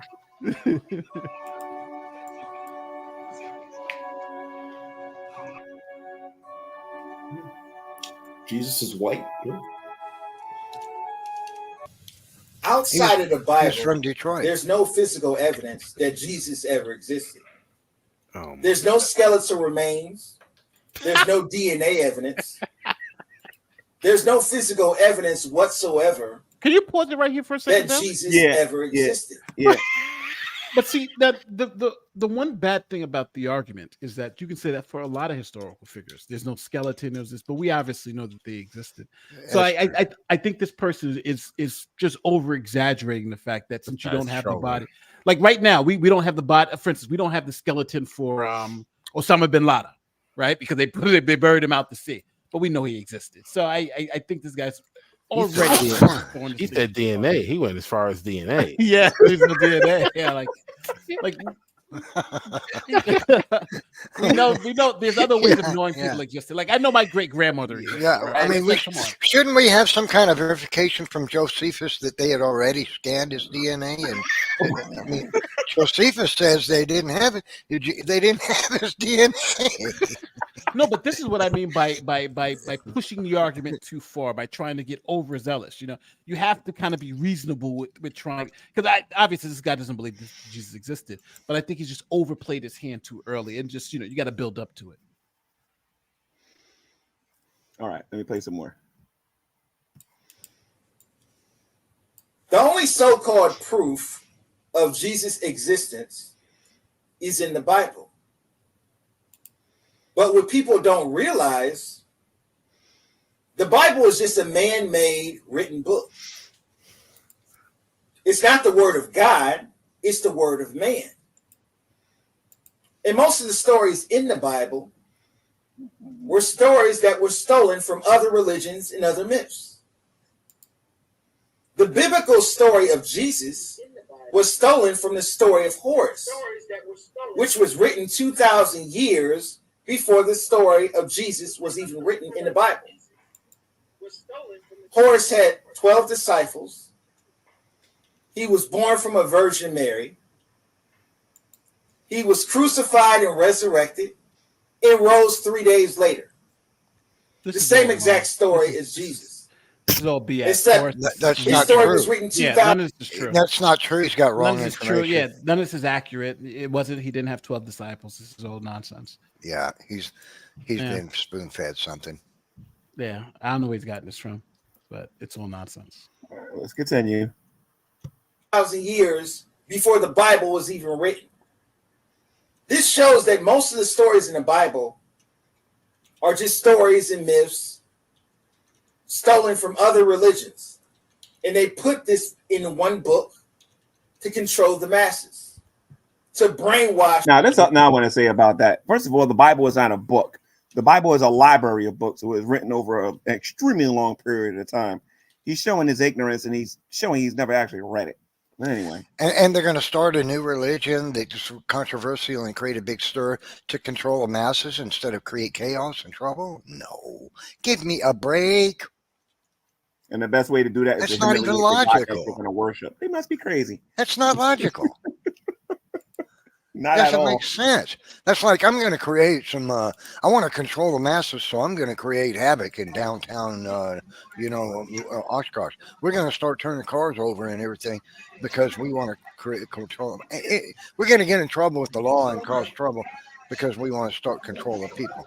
Give me a break, man. Let's continue. The masses into believing this fairy tale that never existed. In 3200 AC, Krishna was born from a teenage virgin. He had 12 disciples. Did he say he was AC? crucified and resurrected 3 days later. What people don't realize, this story has been told over and over again with different religions. Krishna doesn't claim to be everyone's Lord and Savior either. Was Christian resurrected? Is that true? I don't know about the Christian thing. They be making up these. See, here's the thing. They find similarities between these pagan religions and they try to plant them onto Christianity and they try to act like we stole it from their belief systems. Like this. Oh my God, this guy's uninformed. Anyway, let's continue. Religions throughout history. The only difference between the different religions is the names of the prophets. But the biblical story is exactly the same.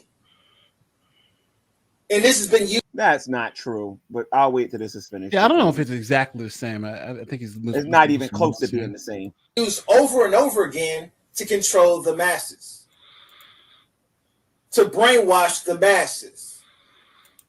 Now, regardless of what religion you follow or what your beliefs are. Oh, and by the way, one of the unique things about Christianity that none of these other belief systems are going to tell you is that you got to repent of your sins and believe on the Lord Jesus Christ in order to have salvation. We claim that you got to be born again. We claim that everyone's sinners. None of these other belief systems say that.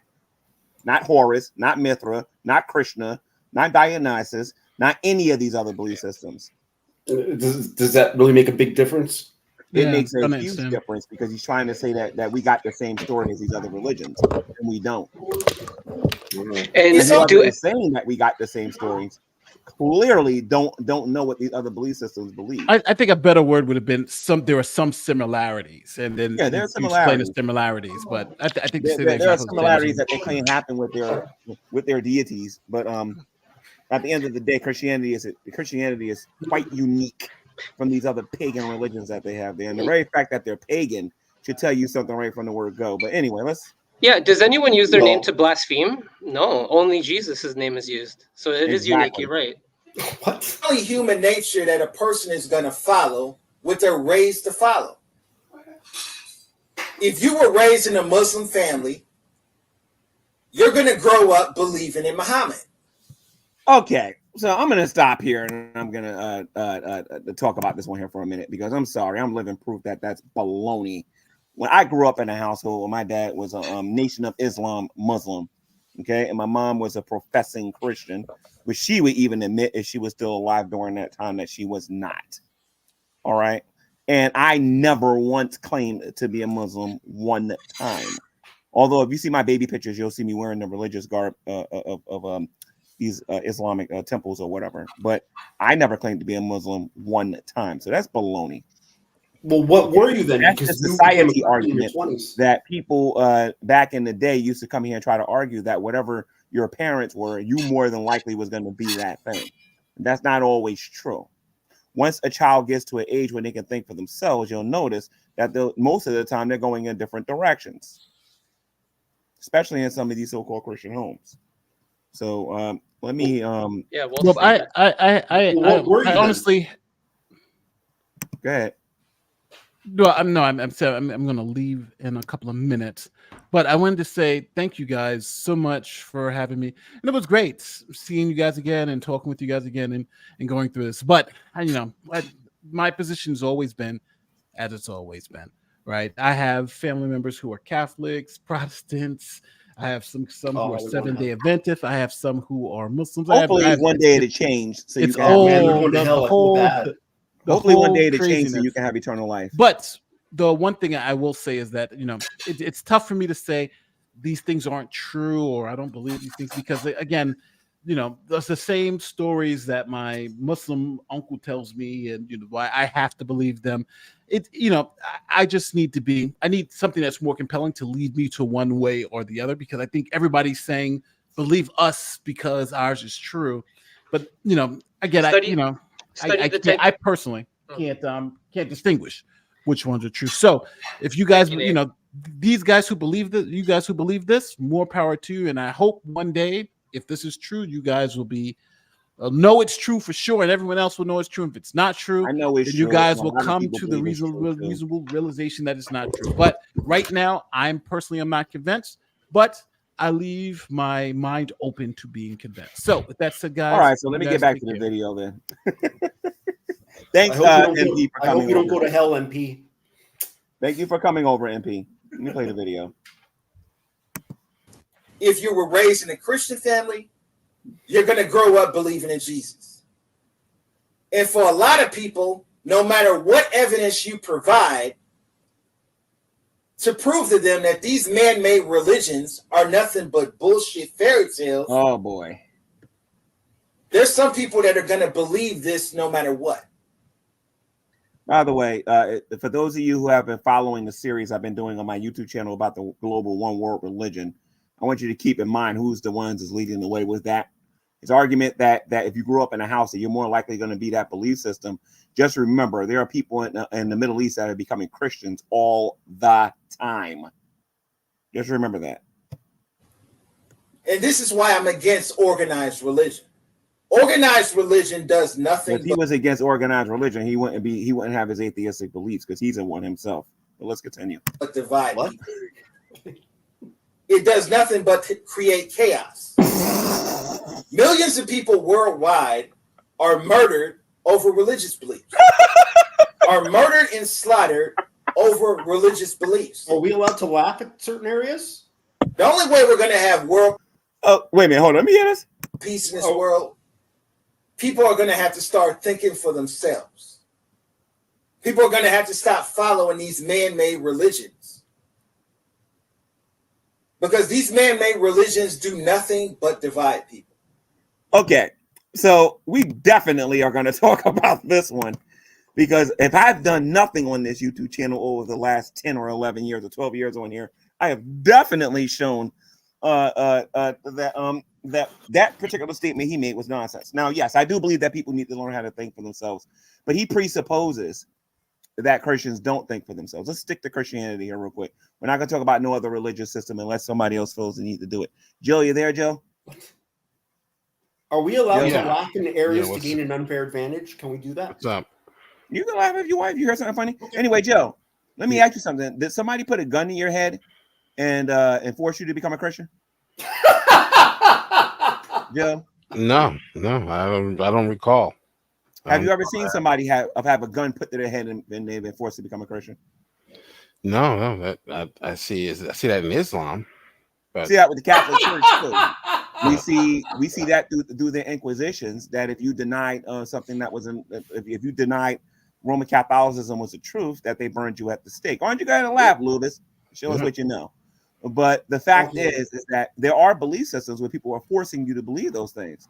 This man just made this jump and said that that we gotta learn how to think for ourselves. And people have to stop believing in these fairy tales. Obviously, this gentleman is an atheist when he's making these claims. He gets in the United States that atheism is considered a religion. A lot of them forget that when they make those statements. Number one. Number two, sounds like he's pushing giggling in the background there. Well, let him laugh because I want people to see. I want people to see it. So later on, when I do my witnessing, I do my one-on-ones, I can point to Lubis and I can point out what he's doing and everything. Lubis is doing more good than you know. Yeah. Hey, Lubis, and did you know his statement about the wars in religion have been proven wrong? In the book called The Encyclopedia of War, it shows that of 1,763 known historical conflicts, less than 7% were actually based on religion. So he makes a statement which seems to poison the well, doesn't provide any scientific proof. Forget about Joseph Stalin. He's forgetting about Mao, and he's forgetting about all these atheist dictators who are responsible for killing 100 million people over the last 100 years. That's right. They tend to have a short memory when it comes to that. 100 million people. 100 million people in the last 100 years. Was it during a war? For that many deaths. If you count Stalin, if you count Mao, if you count any of the atheist dictators that's been around, including Hitler himself. And a lot of them believed in evolution. Everybody's dying. I'm sorry, say that again. Because you'll always say like, "Oh, Stalin killed like all these bunch of people and stuff." But you're talking about Stalin did kill all of these people. You do know your history, right? Yeah. Atheist dictators. You do understand why it was called the Soviet Union, right? You do understand what their history is, right? Atheist dictators killed. Let me make this comment. Atheist dictators killed more people in the 20th century than all of the world's wars combined prior to the 20th century. Yeah, and it's a historical fact. It's not something you can debate. Don't give them any more facts now. Their head will explode. So go ahead, Joe. Yeah, if you had a scale in front of you, it's tipped to one side. So anyway, all let's I know is continue. that in that video, the guy made the comparison, oh, this religion's a lot like Horus. It's nothing like Horus. Horus was a genetically altered demigod created by the emperor being a general in his armies against the Great Crusade. No, in all fairness, I can kind of see it from the atheist perspective, where they think that everyone believes in someone fictional and that we all believe the same thing. And the reason why I can understand that is because I'm coming from a background of believing that that everybody worshiped the same God before I became a Christian. Now, it's interesting when you get educated about the topics and you actually start knowing what people actually believe and why they believe it and what they're actually selling to other people, as opposed to just being universal and just making blanket statements like that and whatnot. And I believe that a lot of atheists are not educated when it comes to what different religions believe. I'm not saying all of them, but a lot of them are just simply not educated. And that's why they'll make blanket statements, say this religion and this religion, while they forget that they themselves are part of a bunch of them. I'll give you one of them right now. Levian Satanism. Aaron Ra, Nephilim Free. Are you aware this Nephilim Free? Aaron Ra joined the Satanic Church. You know that, right? No, I didn't. Devil worshippers are. Aaron Ra is a Levian Satanist now. Oh, is that what he says? You can go to his channel. He defends it and everything. The man who devil says worshippers aren't religion atheists. They practices believe in the religion devil. now. Right? Atheism is considered a religion. Right? A competing religion. As a matter of fact, let me be more specific. Nephilim Free, do me a favor. Go look up the term Jesuit and tell me what the definition of it is. Jesuit, okay. Yeah. You want to see something interesting? Nephilim, I know what you were thinking, Nephilim. You're thinking, who cares? Right? Lubis, you're so above your pay grade right now, it's not even funny. Nephilim, go look up the word Jesuit. Go look at what a Jesuit is. Mm-hmm. The Jesuit oath. Okay, it's a Roman Catholic order of priests founded by Saint Ignatius Loyola and Saint Francis Xavier and others in 1534 AD. And they're also an anti-Protestant Reformation movement, right? The order was zealous in opposing the Reformation. Of course, because they were, Catholics, right? Right. Now, did you know that Jesuits don't believe in God? The only God that they recognize is the Pope. Yeah. Did you know Christianity comes from Catholicism? No, it doesn't. No, I'm The church afraid existed not. before the Catholic Church came to power. No, it does not. Oh my God! So again, That's true, a lot of Louis. these secular people We make won't- claims about we religion, don't want and to they lie don't to you. even know what the claims are. The Roman Catholic Church didn't exist until 4 centuries after Christ. To be fair to the atheist, this idea is more akin to the what they call the Kemet movement, rather than the historical. They're drawing this from Gerald Massey, an author who wrote back in the 90s. He wrote, and they always entitle their books, and atheist and liberal scholarship does this too. Their job is to deceive you. That's really their job, and to make money, of course. There's no business like book business, but they title their works The Historical Jesus, and then they go on to tell you about, you know, where the story of Jesus came from, and then they mention myth, right? So this is how they frame their deception. So, but atheists really aren't pushing this as much as the Kemet movement. Oh yeah, and one day I got to go on Sonnetta's channel and confront them about all of that. If Catholics don't believe in Jesus, why are there so many pictures of him? The Catholics believe in another Jesus. The Bible talks about another different Jesus and a different gospel. Yeah, Lucas, Lucas. now, let me be specific about this. Let me be specific about this so that people know what I'm talking about. If you believe in the creeds and the doctrines of the Holy Roman Catholic Church, then you believe in a different Jesus, you believe in a different God, and you believe in a different gospel. They don't believe what the Bible teaches regarding the gospel, and I can push play right now to prove that. Were you ever Catholic? To show that, huh? Were you ever Catholic? Me, no, but I know what Catholic. You don't know what you're talking about. No, I was born and raised Catholic. I was actually up until 35 until I thought I was a Christian. It wasn't until someone took me through the 10 Commandments one by one and showed that I was a lying, thieving, blasphemous, adultering, you name it. I was there, and I realized on my day of judgment, I did not want to try to bribe my way out of my guilt. I know I'm guilty, and I'm so grateful for Jesus, what he's done to show us that we can repent and we can turn to him to save us from the wrath of God. Amen. Show an example of people claiming to be Christians and preaching something totally different than what the gospel is in the scriptures. Well, I use this as an opener for my one world religion discussions, but just let you guys take a look at this and y'all can comment on this so you can see what I'm talking about. Okay, and also G-Man.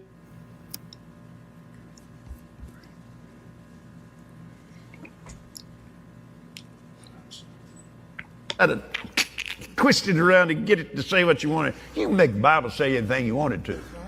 When I read in the Bible where he says, I am, I just smile and say, yes, I am too. You tap into who you really are. You know what the Bible calls you? It says you are little Elohim. You are a little God. To twist it around and get it to say what you wanted. You can make the Bible say anything you wanted to. Let's make Jesse. Make him in our image. Wow. Let's make him in our likeness. Let's give him dominion, domain. How many of you want to know what God looks like? Hold your hand up. Come on. Look. Don't you understand? That's what he's saying about us now. Like right now, you're looking at a person who is not just a person. Somehow, God is in me, and there's a sense in which I am like God and man all at once. To twist it around and get it to say what you wanted. You can make the Bible say anything you wanted to. Yeah. And you are not the identity of who your parents created you to be. Because God says that you have the DNA of Abba. Yes. You see it, it's the divine nature of Abba, Amen. the DNA. His name is in me, not on me. Like I said, like in me. Do you understand it? Angels recognize who I am. Devils recognize who I am. I am God. Okay, so Christians believe that. Thank you for pointing out that blasphemy. They believe, were those Catholics or Christians? Those were people pretending to be Christians. Oh, pretending now. Oh, okay. Those are wolves in sheep You clothing. just showed me a bunch of Christians being blasphemous, so now I don't believe them either. No, they're not Christians. If you actually read the Bible and you actually knew what it said, you would know that in Genesis chapter 3, the only person that was interested in deifying man was Satan. Really? Because I saw people claiming to be Christians. You really need to, but that's where the lie originated from. Lubis, that's where the lie originated from. From Christians? No, from Satan. In Genesis chapter 3, the serpent told Eve, first of all, the serpent lied about God. That's and right. then said that the day they eat this fruit, that they would be as gods, knowing good and evil. And the devil lied to them. Okay, and that lie has been going on throughout the years, even unto today. And those preachers, those so-called men of God, was going around saying that they were gods, and they are not. They have been thoroughly exposed as being false teachers. Sure No one who has any real biblical education except some is actually being believers. Except for people who like being swindled out of their money. Well, hey, those guys are Christians, so. No, they're not. Hey, Lubis, if a Muslim came in here and said that there was an atheist, right? But they're still going Assalamu alaikum and they're praying 5 times a day. Does that make them an atheist? I know nothing about. So let me say this again. If a person came in this room and said, I'm an atheist, but they prayed 5 times a day, okay, and they said they believed in Allah, does that make them an atheist? I would say you're doing a lot of Muslim stuff for an atheist. That's what I'd say. Okay, how about this analogy? So I ask you, Lubis. Let me ask Jill, because Jill's actually a teacher. Learn something here. So Jill, if somebody came to you claiming to be a Muslim, right? You're a teacher? But they was always talking about God doesn't exist and there's no such thing as God. Is that person a Muslim, Jill? Yeah, Lubis. What's 1 minus -1? 1. So Lubis, the problem with atheists is this. Many of them are intellectually dishonest in these conversations. They know full well what a person has to believe in order to be a particular thing, except for when you're debating, and then you just start forgetting that particular point. Yeah, G-Man, he's just parroting. He's just repeating the arguments that he hears on the internet. Yeah, it's comedy to him, but I'm just glad that the people that are watching, hopefully there's somebody out there on the edge of leaving atheism that is paying attention to this and sees what I've been talking about throughout the years. Okay, I made a valid point. I love the way how you're tying this all in, because it's what we're watching now is connected to the liberals' historical Jesus that they're trying to push. And the irony is that people like Nate come in here and complain about and say that, well, we don't trust the Gospels because it was written 70 to 100 years. Yet the documents that they're propping up in these books that they're writing from 2 to 3 to 400 years after Christ. And they're calling this the historical Jesus. That's right. And then you ask them if they know the teachings of Jesus. They wouldn't know any of the parables or what they mean. And the teachings that are in these books, G-Man, is what Oprah is repeating out of her mouth. The Christ consciousness, the Gnostic writings. They're propping this up as the historical Jesus when they reject the Gospels because they said the Gospels were written too late. Well, these texts were written 200 and 300 years after the fact. You know, Lubis, I got some bad news for you, man. If this is what 2024 is going to look like, man, y'all going to go back into hiding even faster. I think I nailed it on the not raising from the tomb thing. I won on that one, baby. No, you didn't. I won that one. Yes. Take a vote for the people that are watching this. If you think Lubis made a good go ahead and do a vote. I'll say I won. In the comment section, not in the live chat, but in the comment section later. Please let me know why you believe Lubis in the comment section as opposed to the Christians that were speaking in here earlier. Kenneth Hope said the angels know nothing about Catholicism, G-Man, because you were never a Catholic. Hey, that man said angels know me. Oh man, that was you gotta play that one again, G-Man. That was the angels told me that the angels know me. He said, like, you know how you go to a different hood and you say, yeah, they know me over there. He said the angels know me. Lubis, you have a driver's license? Lubis, do you have a driver's license? Yeah. Okay, thank you. No, it's okay. I believe you. if you stopped following the rules of the road, would you still be, and the police took away your license, would you still be a licensed car driver's car No, if holder? I break the law, they'll take away my license. Precisely. So these people claiming to be Christian who live their life in opposition to Christianity and the teachings of Jesus, we argue that they're not Christian. Whether it's they claim to be of the Catholic denomination or any other Not to denomination. mention, in John chapter 4, what is that? 1 John 4, it says that we're not supposed to believe everybody that claims to be a Christian, but to test the spirit by the Spirit. And then in the Gospels, Jesus said that not everyone who says unto me, Lord, Lord, will enter the kingdom of heaven. So, Lubis, you have to ignore those scriptures to just believe every time Dick and Harry that comes to you and claims that they're a Christian. And there's another problem. You're also pushing that it's okay to be gullible, that no one should actually think G-Man just when they said that listen to to a me. claim. Yeah. On a more fundamental, erroneous the argument is flawed fatally. You have a criteria for everything else when it comes to proving Christianity false. You say that, oh, well, it has to be written before a certain time. It has to be contemporaneous. It has to be someone that actually met Jesus. You have all of this criteria, but when it comes to Christianity, oh no, do they believe in Jesus? Okay, What does contemporaneous mean? whatever. I don't know what that You know, contemporaneous. What's that word mean? It's like you pick and choose when you're going to apply a standard, and if you do apply a standard, you raise the bar for Christianity. That's what contemporaneous means. Unless we're trying to tell you what Christianity is, and then there's no standard. You can just say, "Oh, I'm a Christian," and be a Christian, and that's it. All right, so let's do this. We got an hour. Is that what left. contemporaneous means? We got about an hour left for show. That'd be the 4 hours that are advertised. Let's just make it random topics now because we got enough for free here, and it's rare for me to get them in here. You need to ask Neff a question. Hey, Neff, you there? Yeah, I'm here. Yeah, Neff, what do you think about Erica, Dapper Dinosaur, and those guys? Like, what's your opinion about them?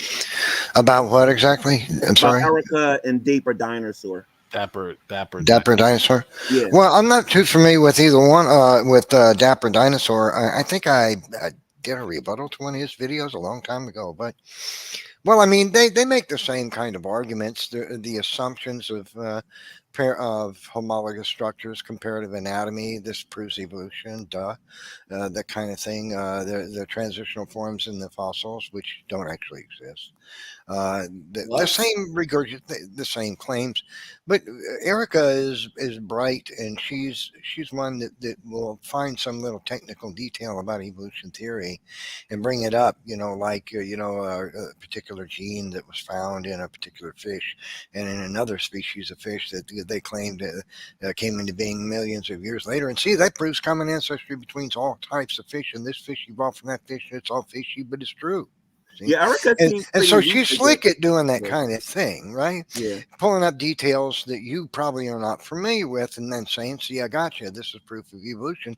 But if you know the general arguments in the general area she's talking about in the refutations for those kind of claims, you don't have to be that specific. You can say, well, this kind of claim fails because, and you can give an explanation as to why. Yeah, Erica looks like she's weak against people like standing for truth. Well, she debated me. I debated her about. Are you talking about Erica? That goes by with the glasses. Gibson, Gibbon. Yes, I debated her about 2 or 3 years ago. Yeah, I call it tummy ache monkey. And I would like to get a copy of that debate so I can take a look at it. But she also had a discussion with what's his name, Pillbox. I don't know if you remember Pillbox on GTV, and that was good because Pillbox absolutely went through all of them. No, I'm not familiar with that person, but I have a debate coming up, by the way, on Standing for Truth's channel on the 20th, and then another one next month after that. So who you're debating on Standing for Truth channel? I'm debating a fellow that goes by Grayson on the 20th about intelligent design. He's going to. Oh, I know Grayson. His argument is evolution, and mine is intelligent design. So is it? So I think the title is intelligent design or evolution. You know, which Gotcha. one? And Gotcha. and so that Sounds we're going good. to be debating that. And I'm going to really, you know, that's a really great subject to debate because the evidence for intelligent design is just so much. I mean, just Overwhelming. wow. I mean, what? The truth is, evolutionists today have to be science denialists. They have to be in denial of the tremendous amount of scientific advancement in biology in the last 30, 40, 50 years. They have to be in denial of the things that are discovered. Like cells are driven by information driven microscopic molecular machines. 20,000 different kinds of molecular machines they have camshafts and bearings and stators and clamps and scissors and trucks and legs, for crying out loud. They walk one foot in front of the other down a microtubule. What the things that these things do is just mind bending, right? And so to see this and say, no, that doesn't look designed to me. No. Actual machines? I mean, Yeah, what's that? bacteria under the microscope. Oh, bacteria. Oh, okay. Oh, yeah, machines, all right. Machines. And they're real machines. It's not a metaphor. They are actually machines. They have components. They even have camshafts. It's unbelievable. And so for somebody to see this and then believe, oh, yeah, molecules bumping into each other over, you know, thousands upon thousands of years could build something like that. That doesn't look like any kind of machine that might need an intelligent guy to design it, like an engineer or something. Truth is, these machines are so complicated. Not because they have so many components, but because the specificity of the proteins, how they're formed to make these components so that they do function as machines is so astronomically high that it's just irrational to believe they didn't come into being by design. For example, just one of the proteins in a ribosome might have, or another molecular machine in cell may have tens of thousands, may have several thousand to 10,000 different amino acids in it. And every one of them is in exactly the right position so that the face of that protein is a match for the face of another protein so that they can lock together and provide a mechanical function. Every single one of those amino acids has to be in exactly the right place in that protein for that thing to have that three-dimensional shape with its facing that it has. That specificity is just astronomical high, right? So Absolutely. And there's the also evidence of design is just overwhelming. Absolutely. They have also come to the question, well, all these parts are working. What happens when we start removing some of these parts? They found that there was a problem when they got to removing, they got to a number where I think there's a problem now with, you cannot can't remove any more remove parts. Yeah. Yeah, you can't really remove anything because if you removed anything, the cell is going to be unfit to survive.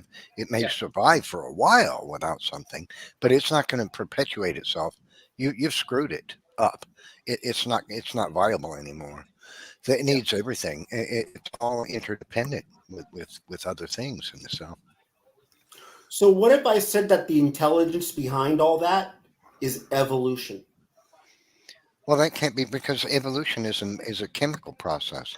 Exactly. It's a process. And you chemistry, guys think about some guy. No, chemistry doesn't have the ability to create design. It's not a designer. It doesn't have forethought. It can't produce mental processes. So you The guys are DNA thinking of a molecule. guy. I'm thinking about a process beyond human comprehension. You guys are thinking some dude who's just like, Let me share a fact with you that modern science has discovered about DNA that'll blow your mind. DNA is now known to be a four-dimensional, strand-hopping, self-correcting, forward and reverse reading, highly compressed, overlapping and nested package of prescriptive functional information that operates algorithmically, possesses the human language properties of phonetics, semantic, punctuation, syntax, grammar, and apologetics. And these properties, linguistics, algorithms, and prescriptive functional information, can only be produced by a mind. It takes mental processes, not chemical processes, to make them. Chemical material processes cannot make algorithms, prescriptive functional information, or linguistics. Cannot. There's no potential for that to happen. A mind and intelligence is necessary for those things to come into being. Absolutely. Every time. Since there's no and evidence this is empirical scientific verification that life is designed by an intelligence. My mind. Get it? You made my mind explode. Okay, bad joke. Sorry. No, it's verification. It's absolute lockdown, door slam verification that life is designed, because DNA cannot be produced by material processes. The information in it cannot be any more than a compact disc or a thumb drive, a SSD or something, could be write itself with the code to create Microsoft Windows. It's not ever going to happen. It can't happen, because that kind of information, it cannot be produced by anything but intelligence. And that's what DNA is. So evolution was overthrown by 20th century science. Absolutely. Yeah. The question, listen, going forward, the question is not going to be in academia. A lot of people don't realize this, but it's true. The day is dead for evolution theory. It will be gone. It's going to even be expunged. This is a bold statement. A lot of people aren't going to believe it, but it's true. In academia, there won't be any more talk about evolution theory in the coming decades, because scientists won't be able to look at each other straight-faced and say, oh, yeah, that could come into being by natural processes. They won't be able to do that anymore. They're getting tired of doing it now. Okay, so in a century, evolution theory will be relegated to a historical fact mentioned in science books as a theory that man once believed. Everyone is going to be intelligent design proponent in the future. Your great-great-grandkids or your great-great-grandkids' children are going to be taught intelligent design at university. And the only question then on the table is not going to be, are we designed? It's going to be, who is the designer? And the secular camp who still refuses to believe in God is going to say aliens are the ones that did it, while everybody else is going to be saying, no, God did it. Yeah, well stated. It's also going to show that the evolution theory is one of the most deadly theories to ever exist with mankind. It's destructive. It dehumanizes life. It devalues human life. It's racist, inherently racist. It is. What? It is. Yes. Racist? Absolutely. Yeah, many people thought, like, for instance, the Japanese thought they were the most. That's why I hate Mexicans, because of evolution. Well, actually, that would be accurate, because according to Darwin, he had social evolution, and he taught that one race of people was more superior than another. In his book, so a little bit like you try to be funny a little bit. You're actually helping us, so keep up the good work. No, that's true. That's true. You want me to say the N word? In his book on the descent of man, his second book, he made no illusions that he was a racist and that the evolution theory is inherently racist. When I debated Dr. Dan Lorhammer, geneticist at the University of Uppsala, about 5 years ago, which was, I think, one of my most profound debates, because I literally schooled a university geneticist. Wow. And this debate. I mean, you may not believe that bold statement, but it's true. Watch that debate and you'll see. At the end of that debate, I mentioned that if you believe evolution theory, you believe the various tribes of man, the African peoples, the Slavic people, Germanic, Polynesian, Native American, etc., are all varieties of creatures produced by evolution, then it's plausible, then it's what you're stuck with believing is that these tribes are varieties of things, just like fishopods in the early history of evolution theory. And these various tribes of man are going to, should, according to the theory, ultimately produce various different creatures. Like the white people should evolve into a different organism than a human. It'll be the offspring of white people, but it'll be a different kind of animal, not a human anymore. The same would be true of African people and Slavic people, right? They're all going to produce their own kind of animal down the road, right? That can't intermarry. And listen, here's where the racism comes in. According to evolution theory, one of those species is going to be inferior, and nature should take it out. So if you believe the theory, you believe that one of the tribes of mankind, or some of them, are inferior to others. And this is exactly what Charles Darwin believed, and it's exactly what the Nazis believed when they adopted evolutionism into their thinking, and Joseph Stalin did, and Karl Marx, and Frederick Engels, and the other guys. So they believed it. And when I brought this up to Dan Lolinger in my debate, he suddenly left the debate. Just poof, disappeared from the screen. He was gone. He couldn't. And he sent a text message to James at Modern Day Debate saying, "I lost my internet connection." No, the truth is he couldn't talk about that subject because his university that employs him would not want him doing it, because it would be, because I was pointing out evolution theory was inherently racist, and he couldn't address that subject without making evolutionists and his university look like racists. And so he dropped out of the debate, pretending that he couldn't get connected to the internet anymore. When he just sent an email, saying, "I lost my internet connection," but he just sent James an email saying, I don't have an internet connection. What? Well, have you seen Guatemalans? They are inferior. So if you want to call that racist, hey, whatever. Well, that is. You know what, Lube is? I'm leaving. You ain't contributing nothing no more. Lube is left. I didn't even get a chance to show him the door. He just left. Great conversation, and that's awesome. Thank you for hosting, and great stuff. Nephilim. No problem. I mean, I still got another 40 minutes if you guys want to talk about something. Shannon Q is in the live chat. Shannon Q, how you doing? I'll put the link out there if you want to come in. If not, I believe that's the Shannon that I debated a few years. I really like Shannon. Oh yeah. Shannon Q. We had more of a discussion than a debate. Yeah, she's more of a discussion person. She doesn't debate. It's been many years since I've seen her. Yeah, I guess that was 7 or 8, 9 years ago. I think Von Helton's going to come next on the next show.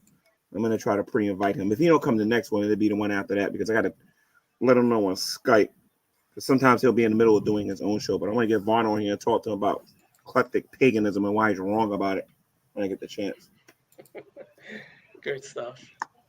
So it's time to confront him and stay on his neck about it. You don't know, repent. Hear me, Von Helton? If you're watching this, you need to repent, man. You need to repent. Nephilim Free, did you hear that the human rib can regenerate? Yes, it's the only bone in the human body that will. It appears that God created us this way so that Adam wouldn't live the rest of his life with a flaw. And in the pre-flood earth, where man and animals were perfectly suited in that perfect environment that no longer exists thanks to the Noahic flood, it's likely that Adam grew his rib back in days. Yeah, I've met someone who's had 3 ribs removed, and he said they've all come Yeah, back. it takes weeks now. It takes quite a few weeks. But in the beginning, because Adam's biology was perfect, untarnished by mutation, and the atmosphere was perfect for human habitation, Adam probably, our bodies were better in the beginning. We're degenerating now, moving towards extinction because of mutation.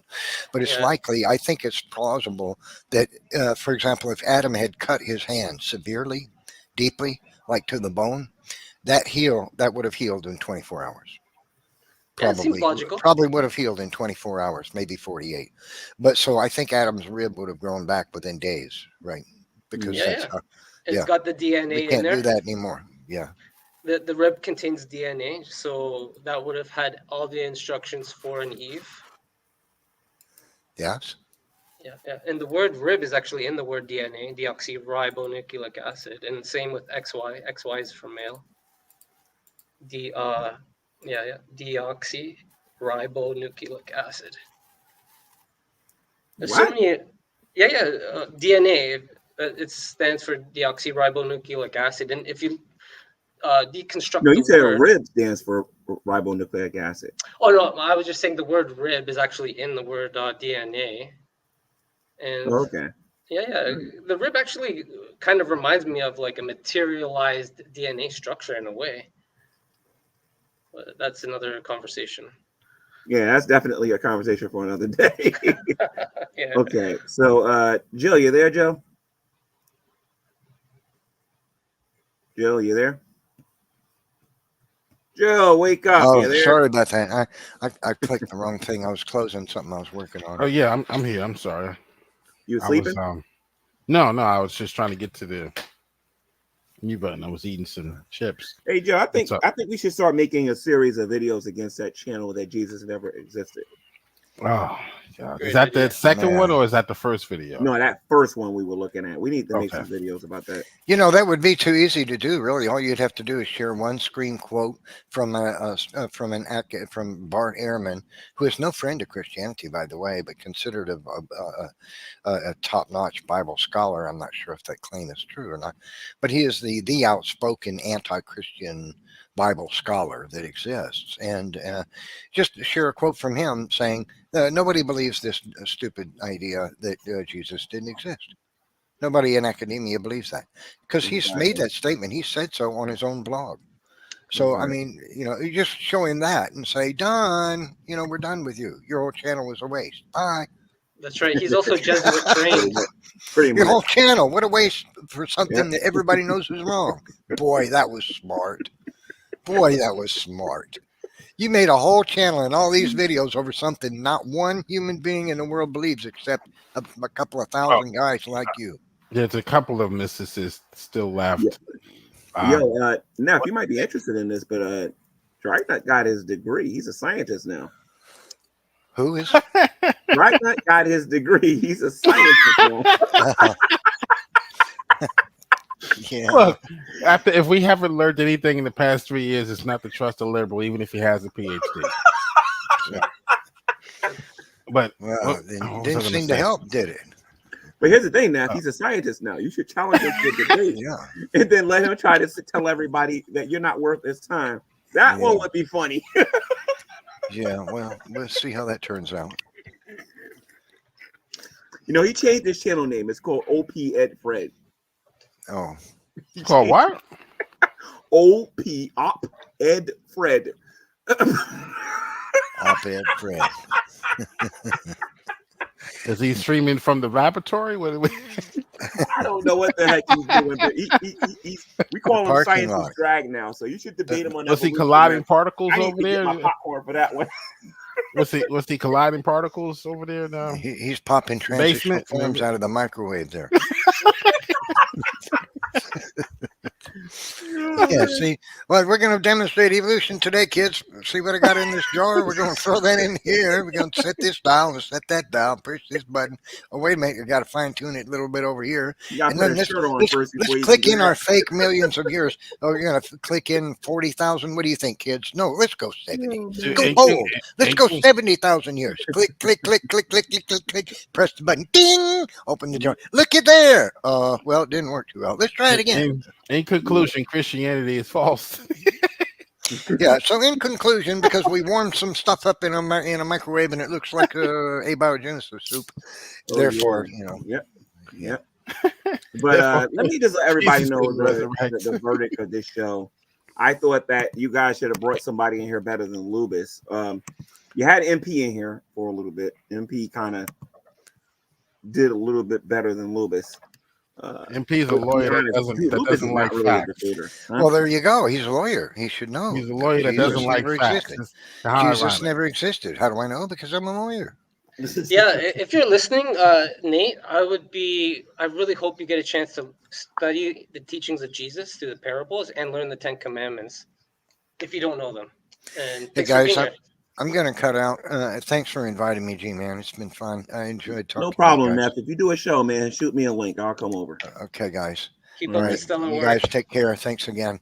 Have a great evening. By the way, check out his channel. It's called Nephilim Free. He's probably one of the best in the community at destroying the theory of evolution. Check him out when you guys get the opportunity. I appreciate it. Yeah, I will. Sounds like it. You guys have a great one. No problem, man. The gang is back, and the gang is getting the job done. But I'm not going to be too happy because, like I said, the only strong person they had in the room today was MP. So next time, I'm sure they'll bring somebody a little stronger. Yeah, and he sounded like he was genuinely, for the most part, really interested in. Oh, he was. Answers. Yeah, he was. I'll give MP that. MP will at least listen to both sides. But at the same time, some of his answers to why he doesn't believe, I thought he was ducking a little bit. But like I said, maybe the next time we have a conversation, he could be a little bit more. Because a lot of people came in here, I think, unprepared. for the conversation regarding Lubis and both of them came here unprepared. Yeah, evidence-wise, we all shared lots of evidence. Extra biblical evidence outside the Bible. But if Steve McRae came in here and like, let's say, we would have to do it like Steve and let's say, Gutsick Gibbon, if she was to join. I don't know. If Steve and Erica came in here for They're not example, gonna. if they both came in here, then it would be a lot tougher to have. See, man, they're not going to provide anything more than the sophisticated form of what Lubis provided. That's all. Mm-hmm. They're just going to use bigger words. They're going to say they have no arguments. They have nothing. Yeah, and Jesus describes them very well. They're like the sower of the hard ground where the truth comes, but their belief system is so well entrenched with weeds, the truth gets choked out. It's similar like a computer that doesn't have the latest update. The truth might come along, but because of the code, the way it's designed, there's going to be removal of truth. Or, for instance, I actually work in software, so I encountered a virus that when I found it and tried to remove it, the virus actually reinstalled itself. So there's lies out there that are so crafty and so well entrenched in the mind of the person that it's going to require a pinpoint of information to kind of, using God's word, to slice or to break those neural pathways that are in their mind that are literally making them go against their common sense. I can expand on this, but yeah. But then they try to use the excuse that they think that they're being rational in their thinking. They're really not. And you can easily show that they're being irrational, like I did with Nate. He's using two different standards. That is an irrational, but they justify the irrational behavior when it comes to Christianity by saying, well, you often heard the term, G-Man, I know you've heard this, extraordinary claims require extraordinary. No, they don't. Mm-hmm. No, if it's a historical claim, it's not an extraordinary claim. So why are you pushing the bar so high? We need Jesus's DNA. We need Jesus's signature. we need Jesus's picture on the back of the book. I've never seen Plato's signature. I've never seen his DNA, and I believe that Plato was the person. I'm just making up these arbitrarily, but they raise the bar so high when it comes to Christianity, and that exposes their rules, their trick. It's true. That actually reminds me, Joe. This reminds me of Pontius Pilate. The truth was literally standing in front of him, and what did he say? What is truth? So even when the truth is in front of them, sometimes the truth might not be enough for these people. They're going to avoid it because the God of this world has blinded them. So they're always going to come, and they don't see that they're using a double standard because the culture that they come from, that their foundation is so strong. Right. It is so powerful. The media, they control basically everything, the education. So it's so powerful. You heard Lubis say earlier, well, it never was taught in history. Therefore, well, let me just make a quick announcement for you guys here real quick. The next show is going to be the G-Man Debate Arena, Creation versus Evolution is going to be, well, it was going to be on the 2nd, but I'm going to have to push that to the 3rd. So January the 3rd, we're going to have Creation versus Evolution. So that's going to be fun. And then on the 4th, because I'm going to have to move the 3rd one over, we're going to be doing, is the Bible full of contradictions? That one's going to be an interesting show because that's when I think they're all going to show up because they claim that there are thousands and thousands and thousands of contradictions in the Bible. Excellent. Yes. Looking forward to that. Yeah. So we'll be doing that on this channel. And then I'll let everybody know after that stream what we're going to be doing with that one. But on the 27th, for the people that might be interested, got a conversation we're going to be having on here. I don't know if you can call this a debate, but the thing is should we be teaching our kids about heaven and hell? That's going to be done on January the 27th. I will not be canceling that show. I'm looking forward to. So beautiful. Yep. So we got some interesting little streams that we're going to be doing here. And if you want to be part of it, remember every show I do, 15 minutes before the show starts, the link will be out there. It is a first come, first serve. I'm not kicking nobody because you want to get in here. I don't even care if we're related. Okay. So if you see the link out there 15 minutes before I start, click on it and get in the background, and I'll bring you in there first. As long as your internet holds up, you can stay in the room the whole time if you want. All right. So just want to put that out there. Anything that you guys want to talk about for the next half an hour, feel free to do so. Oh wow, that's awesome! What a Just blessing. don't break terms of service when you do it. Okay. Okay, what a blessing. Yeah, so if you're an atheist out there and you have some questions, come join us. We'll be happy to answer any questions you may have. Anyone out there in the chat, if you have any... We can definitely explain the meaning of life to the atheists out there if they want to come in here and they want to talk about it. Because their science has done a really bad job at explaining that to us. Oh, yeah. We'll show you guys, if you're an atheist, there's many reasons to start believing. Yeah, the link is out there if you guys want to come in. It's only about a half an hour left, so if you come in, you're not going to be in long while in the stream. So I'm going to try to do this at least 2 or 3 times a week for you guys, because I know a lot of you are getting sick and tired of the norm, and we need something a little bit different here on YouTube.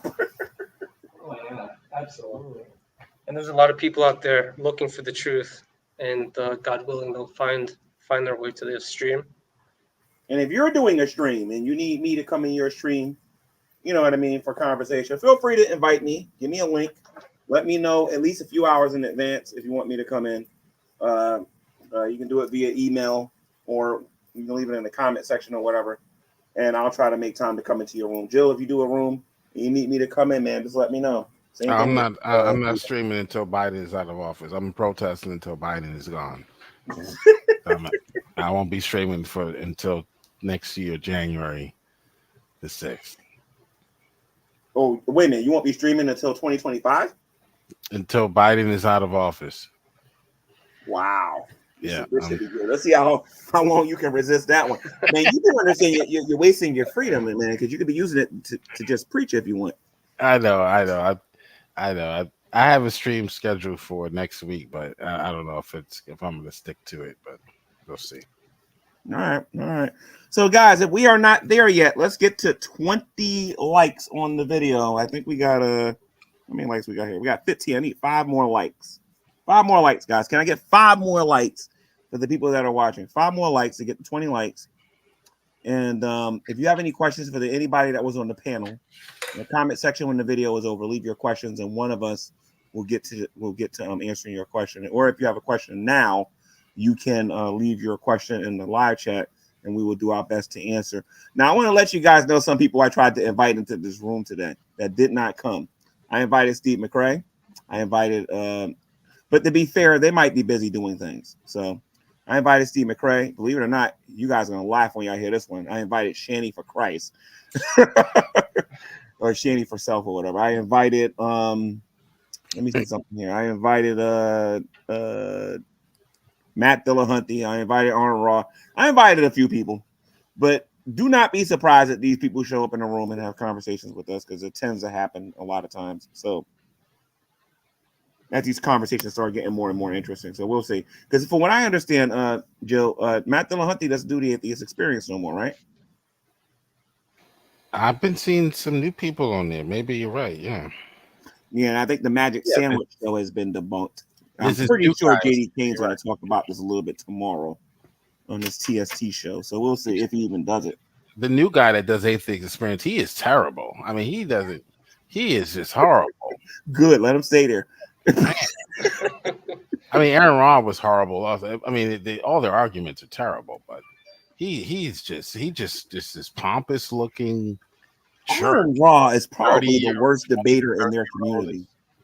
Aaron Raw absolutely stinks when it comes to debating about whether or not God exists. Like it got to the point where I don't even want to debate the guy no more. Before it was like a feather. Now it's like, ugh. No, sometimes I'm not sure if he still drinks. Some people, when they start to drink, they're not as. He's a politician. He ran for Congress, if I'm not mistaken, didn't he? Yep, he ran for Congress. God no. Well, good for him. Yeah. But I mean, if you're a Democrat, it doesn't really matter. I guess evil is evil. But you talking about Matt Dillahunty? Yep. No. Arnold Raw. Arnold Raw. Oh my, that's scary. Oh wow. Yeah, he ran for Congress. Imagine him with a in Congress with or imagine him like a judge or something. Nah, he loses. I wouldn't want anyone, if I go to court or if I get, arrested for a crime and I needed a lawyer, I'm not picking an atheist. I might discriminate. Exactly. Or if I want to know who the jury is, if they're atheists or not, or a surgeon. Because the way they determine the historical Jesus, I don't know if I would want somebody that with that type of reasoning skills to adjudicate my, whether or not I'm free, my freedom. Well stated. Sorry. Or even a doctor performing an operation such as brain surgery on us. I'd much prefer a Christian doctor than an atheist one. As soon as they find out I'm a Christian, they're going to raise the bar for whether or not I'm guilty. Well, what cracks me up is for all of the talk that they do about being gullible, Christian, for all of the talk that they do about being gullible, they certainly are very gullible. Like somebody got to do is claim that there's something, and then that automatically makes them that thing. There's no questioning. There's no consistency with the scripture or anything like that. All you gotta do is make the claim and it's right. But if you do that with science, they'll have a heart attack. Yeah.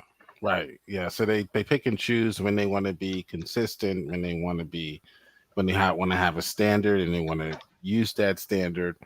That to me is a result of atheism, because there's no integrity in being an atheist.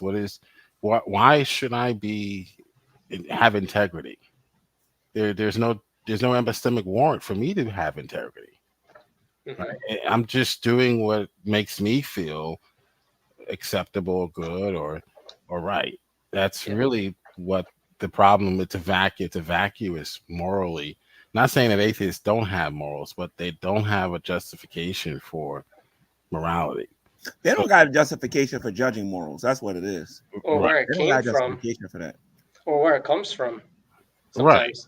Right. And so it comes from them. So if they feel tomorrow that the historical Jesus is Gnostic, then he's Gnostic. Then he's they don't really care about what the history says, what the historical writings say. Look, but think about that though. If they don't care about what the historical writings say, then do they care about the person who believes in the historical writings? And let me give you another example. No. Let me give you another example, G-Man, what I'm talking about. You hear them saying when it comes to science, consensus.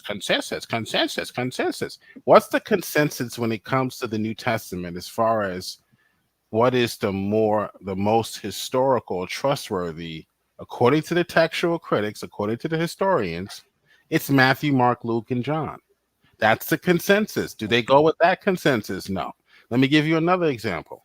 In the book of Numbers, we have the passage that talks about, quote unquote, the NIV is the only translation out of the 60 translations that says miscarry. Remember that? Yeah. Abortion. What's the consensus? The consensus is that's not a miscarriage. Oh, NIV. So they take the one and ignore the other 50. They ignore the consensus when it's favorable for them. That's why I cannot ever trust atheists, because of that. And these are not hardcore atheists. These are just people who have been ingrained in that type of thinking. It's not their fault. It's not necessarily their fault. No, and to put it into an analogy, think of a computer that is infiltrated by viruses, malware.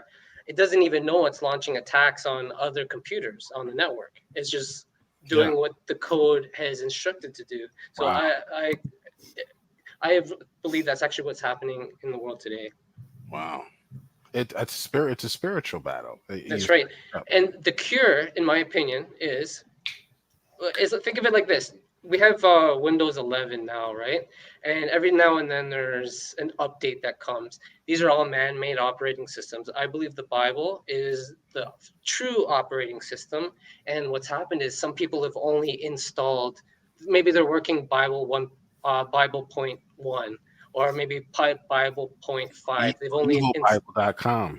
Yeah, right. They've only installed half of the Bible. What they have to do is install the entire Bible on their hardware, in their mind, and then now any lie that comes along, they can discern from truth, from lies. They'll be protected. So that's the problem. Satan's actually spread the virus, so to speak, using lies from the tree of knowledge, in my opinion. Wow. Yeah. All right. So we got 20 minutes left. You guys think we should just wrap it up here and then wait for the next show? Yeah, The next show we're going to be dealing with Bible, creation versus evolution. We'll be dealing with that one next, and then the Bible contradictions will come after that one. That'll be the third and the fourth. We'll be doing that. But this is going to be a regular thing on this channel, guys. I know the Hebrew Israelites are used to me going after them, but I'm taking an extended break from talking about them. I'm going to just be dealing with other topics. And as a matter of fact, they'll be invited to come in if they can add something to the conversation. So did you see the conversation I had with Sakari? Where, on Clubhouse or on YouTube? Oh, on YouTube. It's on my channel. It was I forgot which. No, I didn't see it. No, I forgot which one it was, but I'll put the video for you to check it out in the private chat. It was one of the Sakaris. They have like different regions, right? Like some people Sakari, Texas, and then is that right? Or how do they break that? Oh yeah. There's Sakaris like all over the place, and actually they actually take the time out to go to different countries too to do what they're doing. So it ain't just them. I think members of they all call no. I think it is just Sakari. I've never seen no Sakari and IUIC. They tend to go overseas too. Deacon Sakari, he calls himself. Deacon Haka, his name is. His name's Deacon Haka. I don't know his real name, but he calls himself Deacon Sakari. Oh, okay. Yeah, I'll put it in the side chat for you. Awesome. Thank you, Joe. Yeah, let me know if I could, where I could improve, because you're probably more familiar with this area than I am. He put the link at Deacon Sakari. Here it is. I know there's a Deacon Haka from Sakari. Let me take a look at this here real quick. And when I go to, let me see if I can go to his channel. Deacon he banned me from his channel after this discussion. Did he show his face? Yeah, he shows his face. His name is hold on. Deacon Sakari. He's he popularized the destruction mode. Remember, he always said the Deacon destruction mode. Then that's Deacon Haka. Okay. That's Deacon Haka. But I don't recognize that icon. He might have changed his. No, that's his picture. That's him. Oh, okay. Yeah, Deacon destruction mode. I ran into the Hebrew Israelites in New Jersey about 2 weeks ago. I was at a gym and they were standing on a corner, but they were speaking in Haitian. So when I went over there and I was asking them what was they talking about, because they recognized me immediately. Because once they recognize you, they don't want to talk to you. So he was like, "This wasn't for me because I don't speak in Haitian." And I was like, "Well, why don't you translate it into English so I can understand it?" And he kept telling me it wasn't for me. And like I said, they got tired after a little while and they packed up and left. And I was like, "Well, next time maybe you can speak in English and I can contribute to the conversation." So I gotta step out. And I think a lot of them on the street know I'm not there to try to hurt them or nothing like that. I'm just there to try to wake them up a little bit, Right. Thanks for having me on, G-Man. I gotta step out. Yeah, no problem. What's your name? I'm sorry, I didn't. He's called Taking Back Eden. Taking Back Eden. I think I've seen you before around on channels, but I don't think I've ever. Hey Joe, why don't you let everybody know how they can find your YouTube channel? You can go to Rebuke and Reprove. Rebuke and Reprove. Yeah. All right. And what do you talk about on your YouTube channel? Man, I talk about anything, everything, but mostly Christianity, religion, politics, a little politics every now and then, but whatever I like to do one-on-one conversations. And so if you're interested in having a one-on-one, I like what G-Man is doing, but just one-on-one. Gotcha. All right, guys. So check out his channel, Rebuke and Reprove. He does one-on-one conversations. Go subscribe to his YouTube channel and give him a support. All right. Thanks, man, for coming in. All right. See you, G-Man. God bless. God bless. Okay. So do you have a YouTube channel yet, Taking Back Eden? I do, yeah. Why don't you let everybody know about your channel? Thank you. If you just go to YouTube and you can search Taking Back Eden, FE, you'll be able to find me. I like to cover all latest scientific studies, whether it's current cosmology or the shape of the world or the parables of Jesus. I actually have a playlist of the parables and teachings of Jesus because I was visiting different channels and it seems like no one that I was encountering were familiar with them. So I compiled a playlist, and if you're interested, feel free to check it out, people, and I'd be honored. All right, cool. Thank you for coming on the channel today. I Thank you appreciate as you well. coming over to support and everything. If you want to go, you can go if you want, because I'm going to try to wrap this up now. But Okay. the people that time out to watch today, I'd like to thank everybody that came. Most of the conversation took place during the first 2.5 hours of the stream regarding did Jesus exist and whether or not there was evidence for his resurrection. We actually even got into whether or not he performed any of the miracles. I believe we're going to have to revisit this topic again when we have a better balance of people in the room so that the people can be edified that are watching the show. Again, guys, I'm going to do these things on a very regular basis, maybe 3 to 4 times a week. We'll be doing this again on the 3rd and this again on the 4th. I have one advertised for the 2nd. I'm not going to be able to do that one, but I'm going to do one on the 3rd and I'm going to do one on the 4th. It's going to be on Bible contradictions. Are there contradictions in the Bible? And we're going to be talking about creation versus evolution on this channel. A lot of people don't even know what the arguments are, and arguments, the arguments for evolution and arguments against evolution. We're going to get into all of that. And if you're of the Hebrew Israelites, if you're a part of the Kemet community, the Christian community, and you don't know how to debate evolutionists, oh, trust me, this is the channel to be on to learn how to actually do that, to show you what their claims are and how to refute some of those, a lot of those claims, and the dangers of evolution. We're really going to dive into that during that particular stream. And if you believe that there's a contradiction in the Bible, feel free to come in the room. Now, remember, I always put the link out there 15 minutes. This is what I'm going to do for 2024.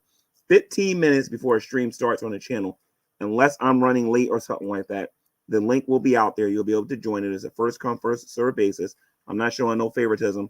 You come in and you want to talk, I'm going to let you talk, whether you're friend or whether you're foe. The only time I will interrupt you is when I feel like you're going off topic and you're trying to disrupt the room. Then I will interrupt you and I will probably remove you. But if you can stay on topic, you're free to come here anytime you want. So, well, everybody know we're going to be doing that. And plus, I'm going to continue with my stuff regarding the one world religion. I'm not going to stop with that. I'm going to continue to talk about that. And I eventually want to start talking about the Antichrist, you know what I mean? And some of these things that we see going on in economics, which is going to show the destruction of the dollar, which is ultimately going to cause us to have a one world monetary system. So I want to get into that sometime in the future as well, too. So I think a lot of that would be fun. And I think a lot of you will be edified to get into that. And again, if you're not a Christian apologist and you don't know how to defend your faith, try to catch my streams. You will know how to do it. You will know what to say and how to say it. And hopefully learn how to be effective by some of the people that I have come in the room when we start talking about these topics or whatever. Now, if you don't know Jesus Christ as your Lord and Savior, ladies and gents, the good news is that he's still knocking on the door of your heart. He wants you to turn away from your sin, turn away from your wickedness, and he wants you to acknowledge him. He wants you to confess your sin to him, believe on him, and so that you can have eternal life. But the Bible teaches us that you can't get into heaven unless you're born again. You can't become a child of God unless you're born again, and you can't become born again unless you confess the Lord Jesus Christ, believe in your heart that God rose up from the dead, and according to the scripture, not according to G-Man, according to the scripture, you will be saved. Acts 2:38 says, if you repent and be baptized, every one of you, in the name of Jesus, for the remission of sins, and you will receive the gift of the Holy Ghost. Romans 10:9 says that if you confess with your mouth the Lord Jesus, believe in your heart that God rose up from the dead, that you will be saved. So if you're sick of living a life of sin, if you're sick and tired of being apart from God, if you're sick of if you understand the things that we talk about on this channel is true, now is the day of your salvation. Now is the time to repent, believe in the Lord Jesus Christ, and you will be saved. Period. Okay. And if you make a decision for Christ, please let me know via email or via comment section that you believe on the Lord Jesus Christ and you're just turn away from your sin. My email address is faithful to God, not man. Faithful to God, not man. I'll say it again. Faithful to God, not man at gmail.com. Faithful to God, not man at gmail.com.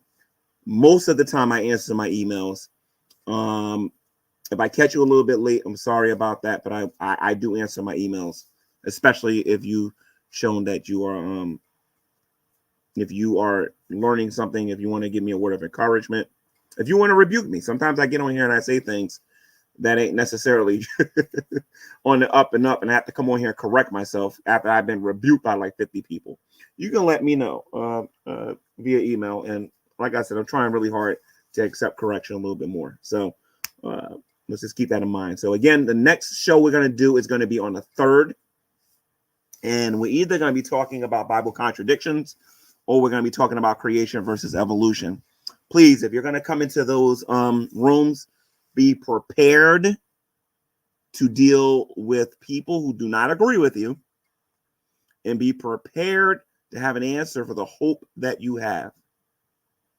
By doing that, you'll show that you're a good steward of God's word and that you are prepared for battle. You're prepared for war. So with that being said, guys, you guys have a good night. You guys get some sleep.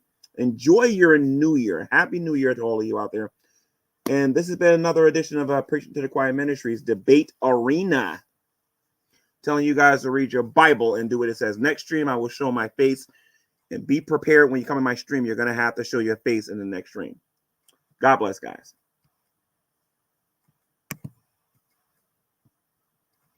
Okay, let me just put the outro. You know what I'm going to do? I'm going to use the intro for the other channel. I'm going to use it as outro here.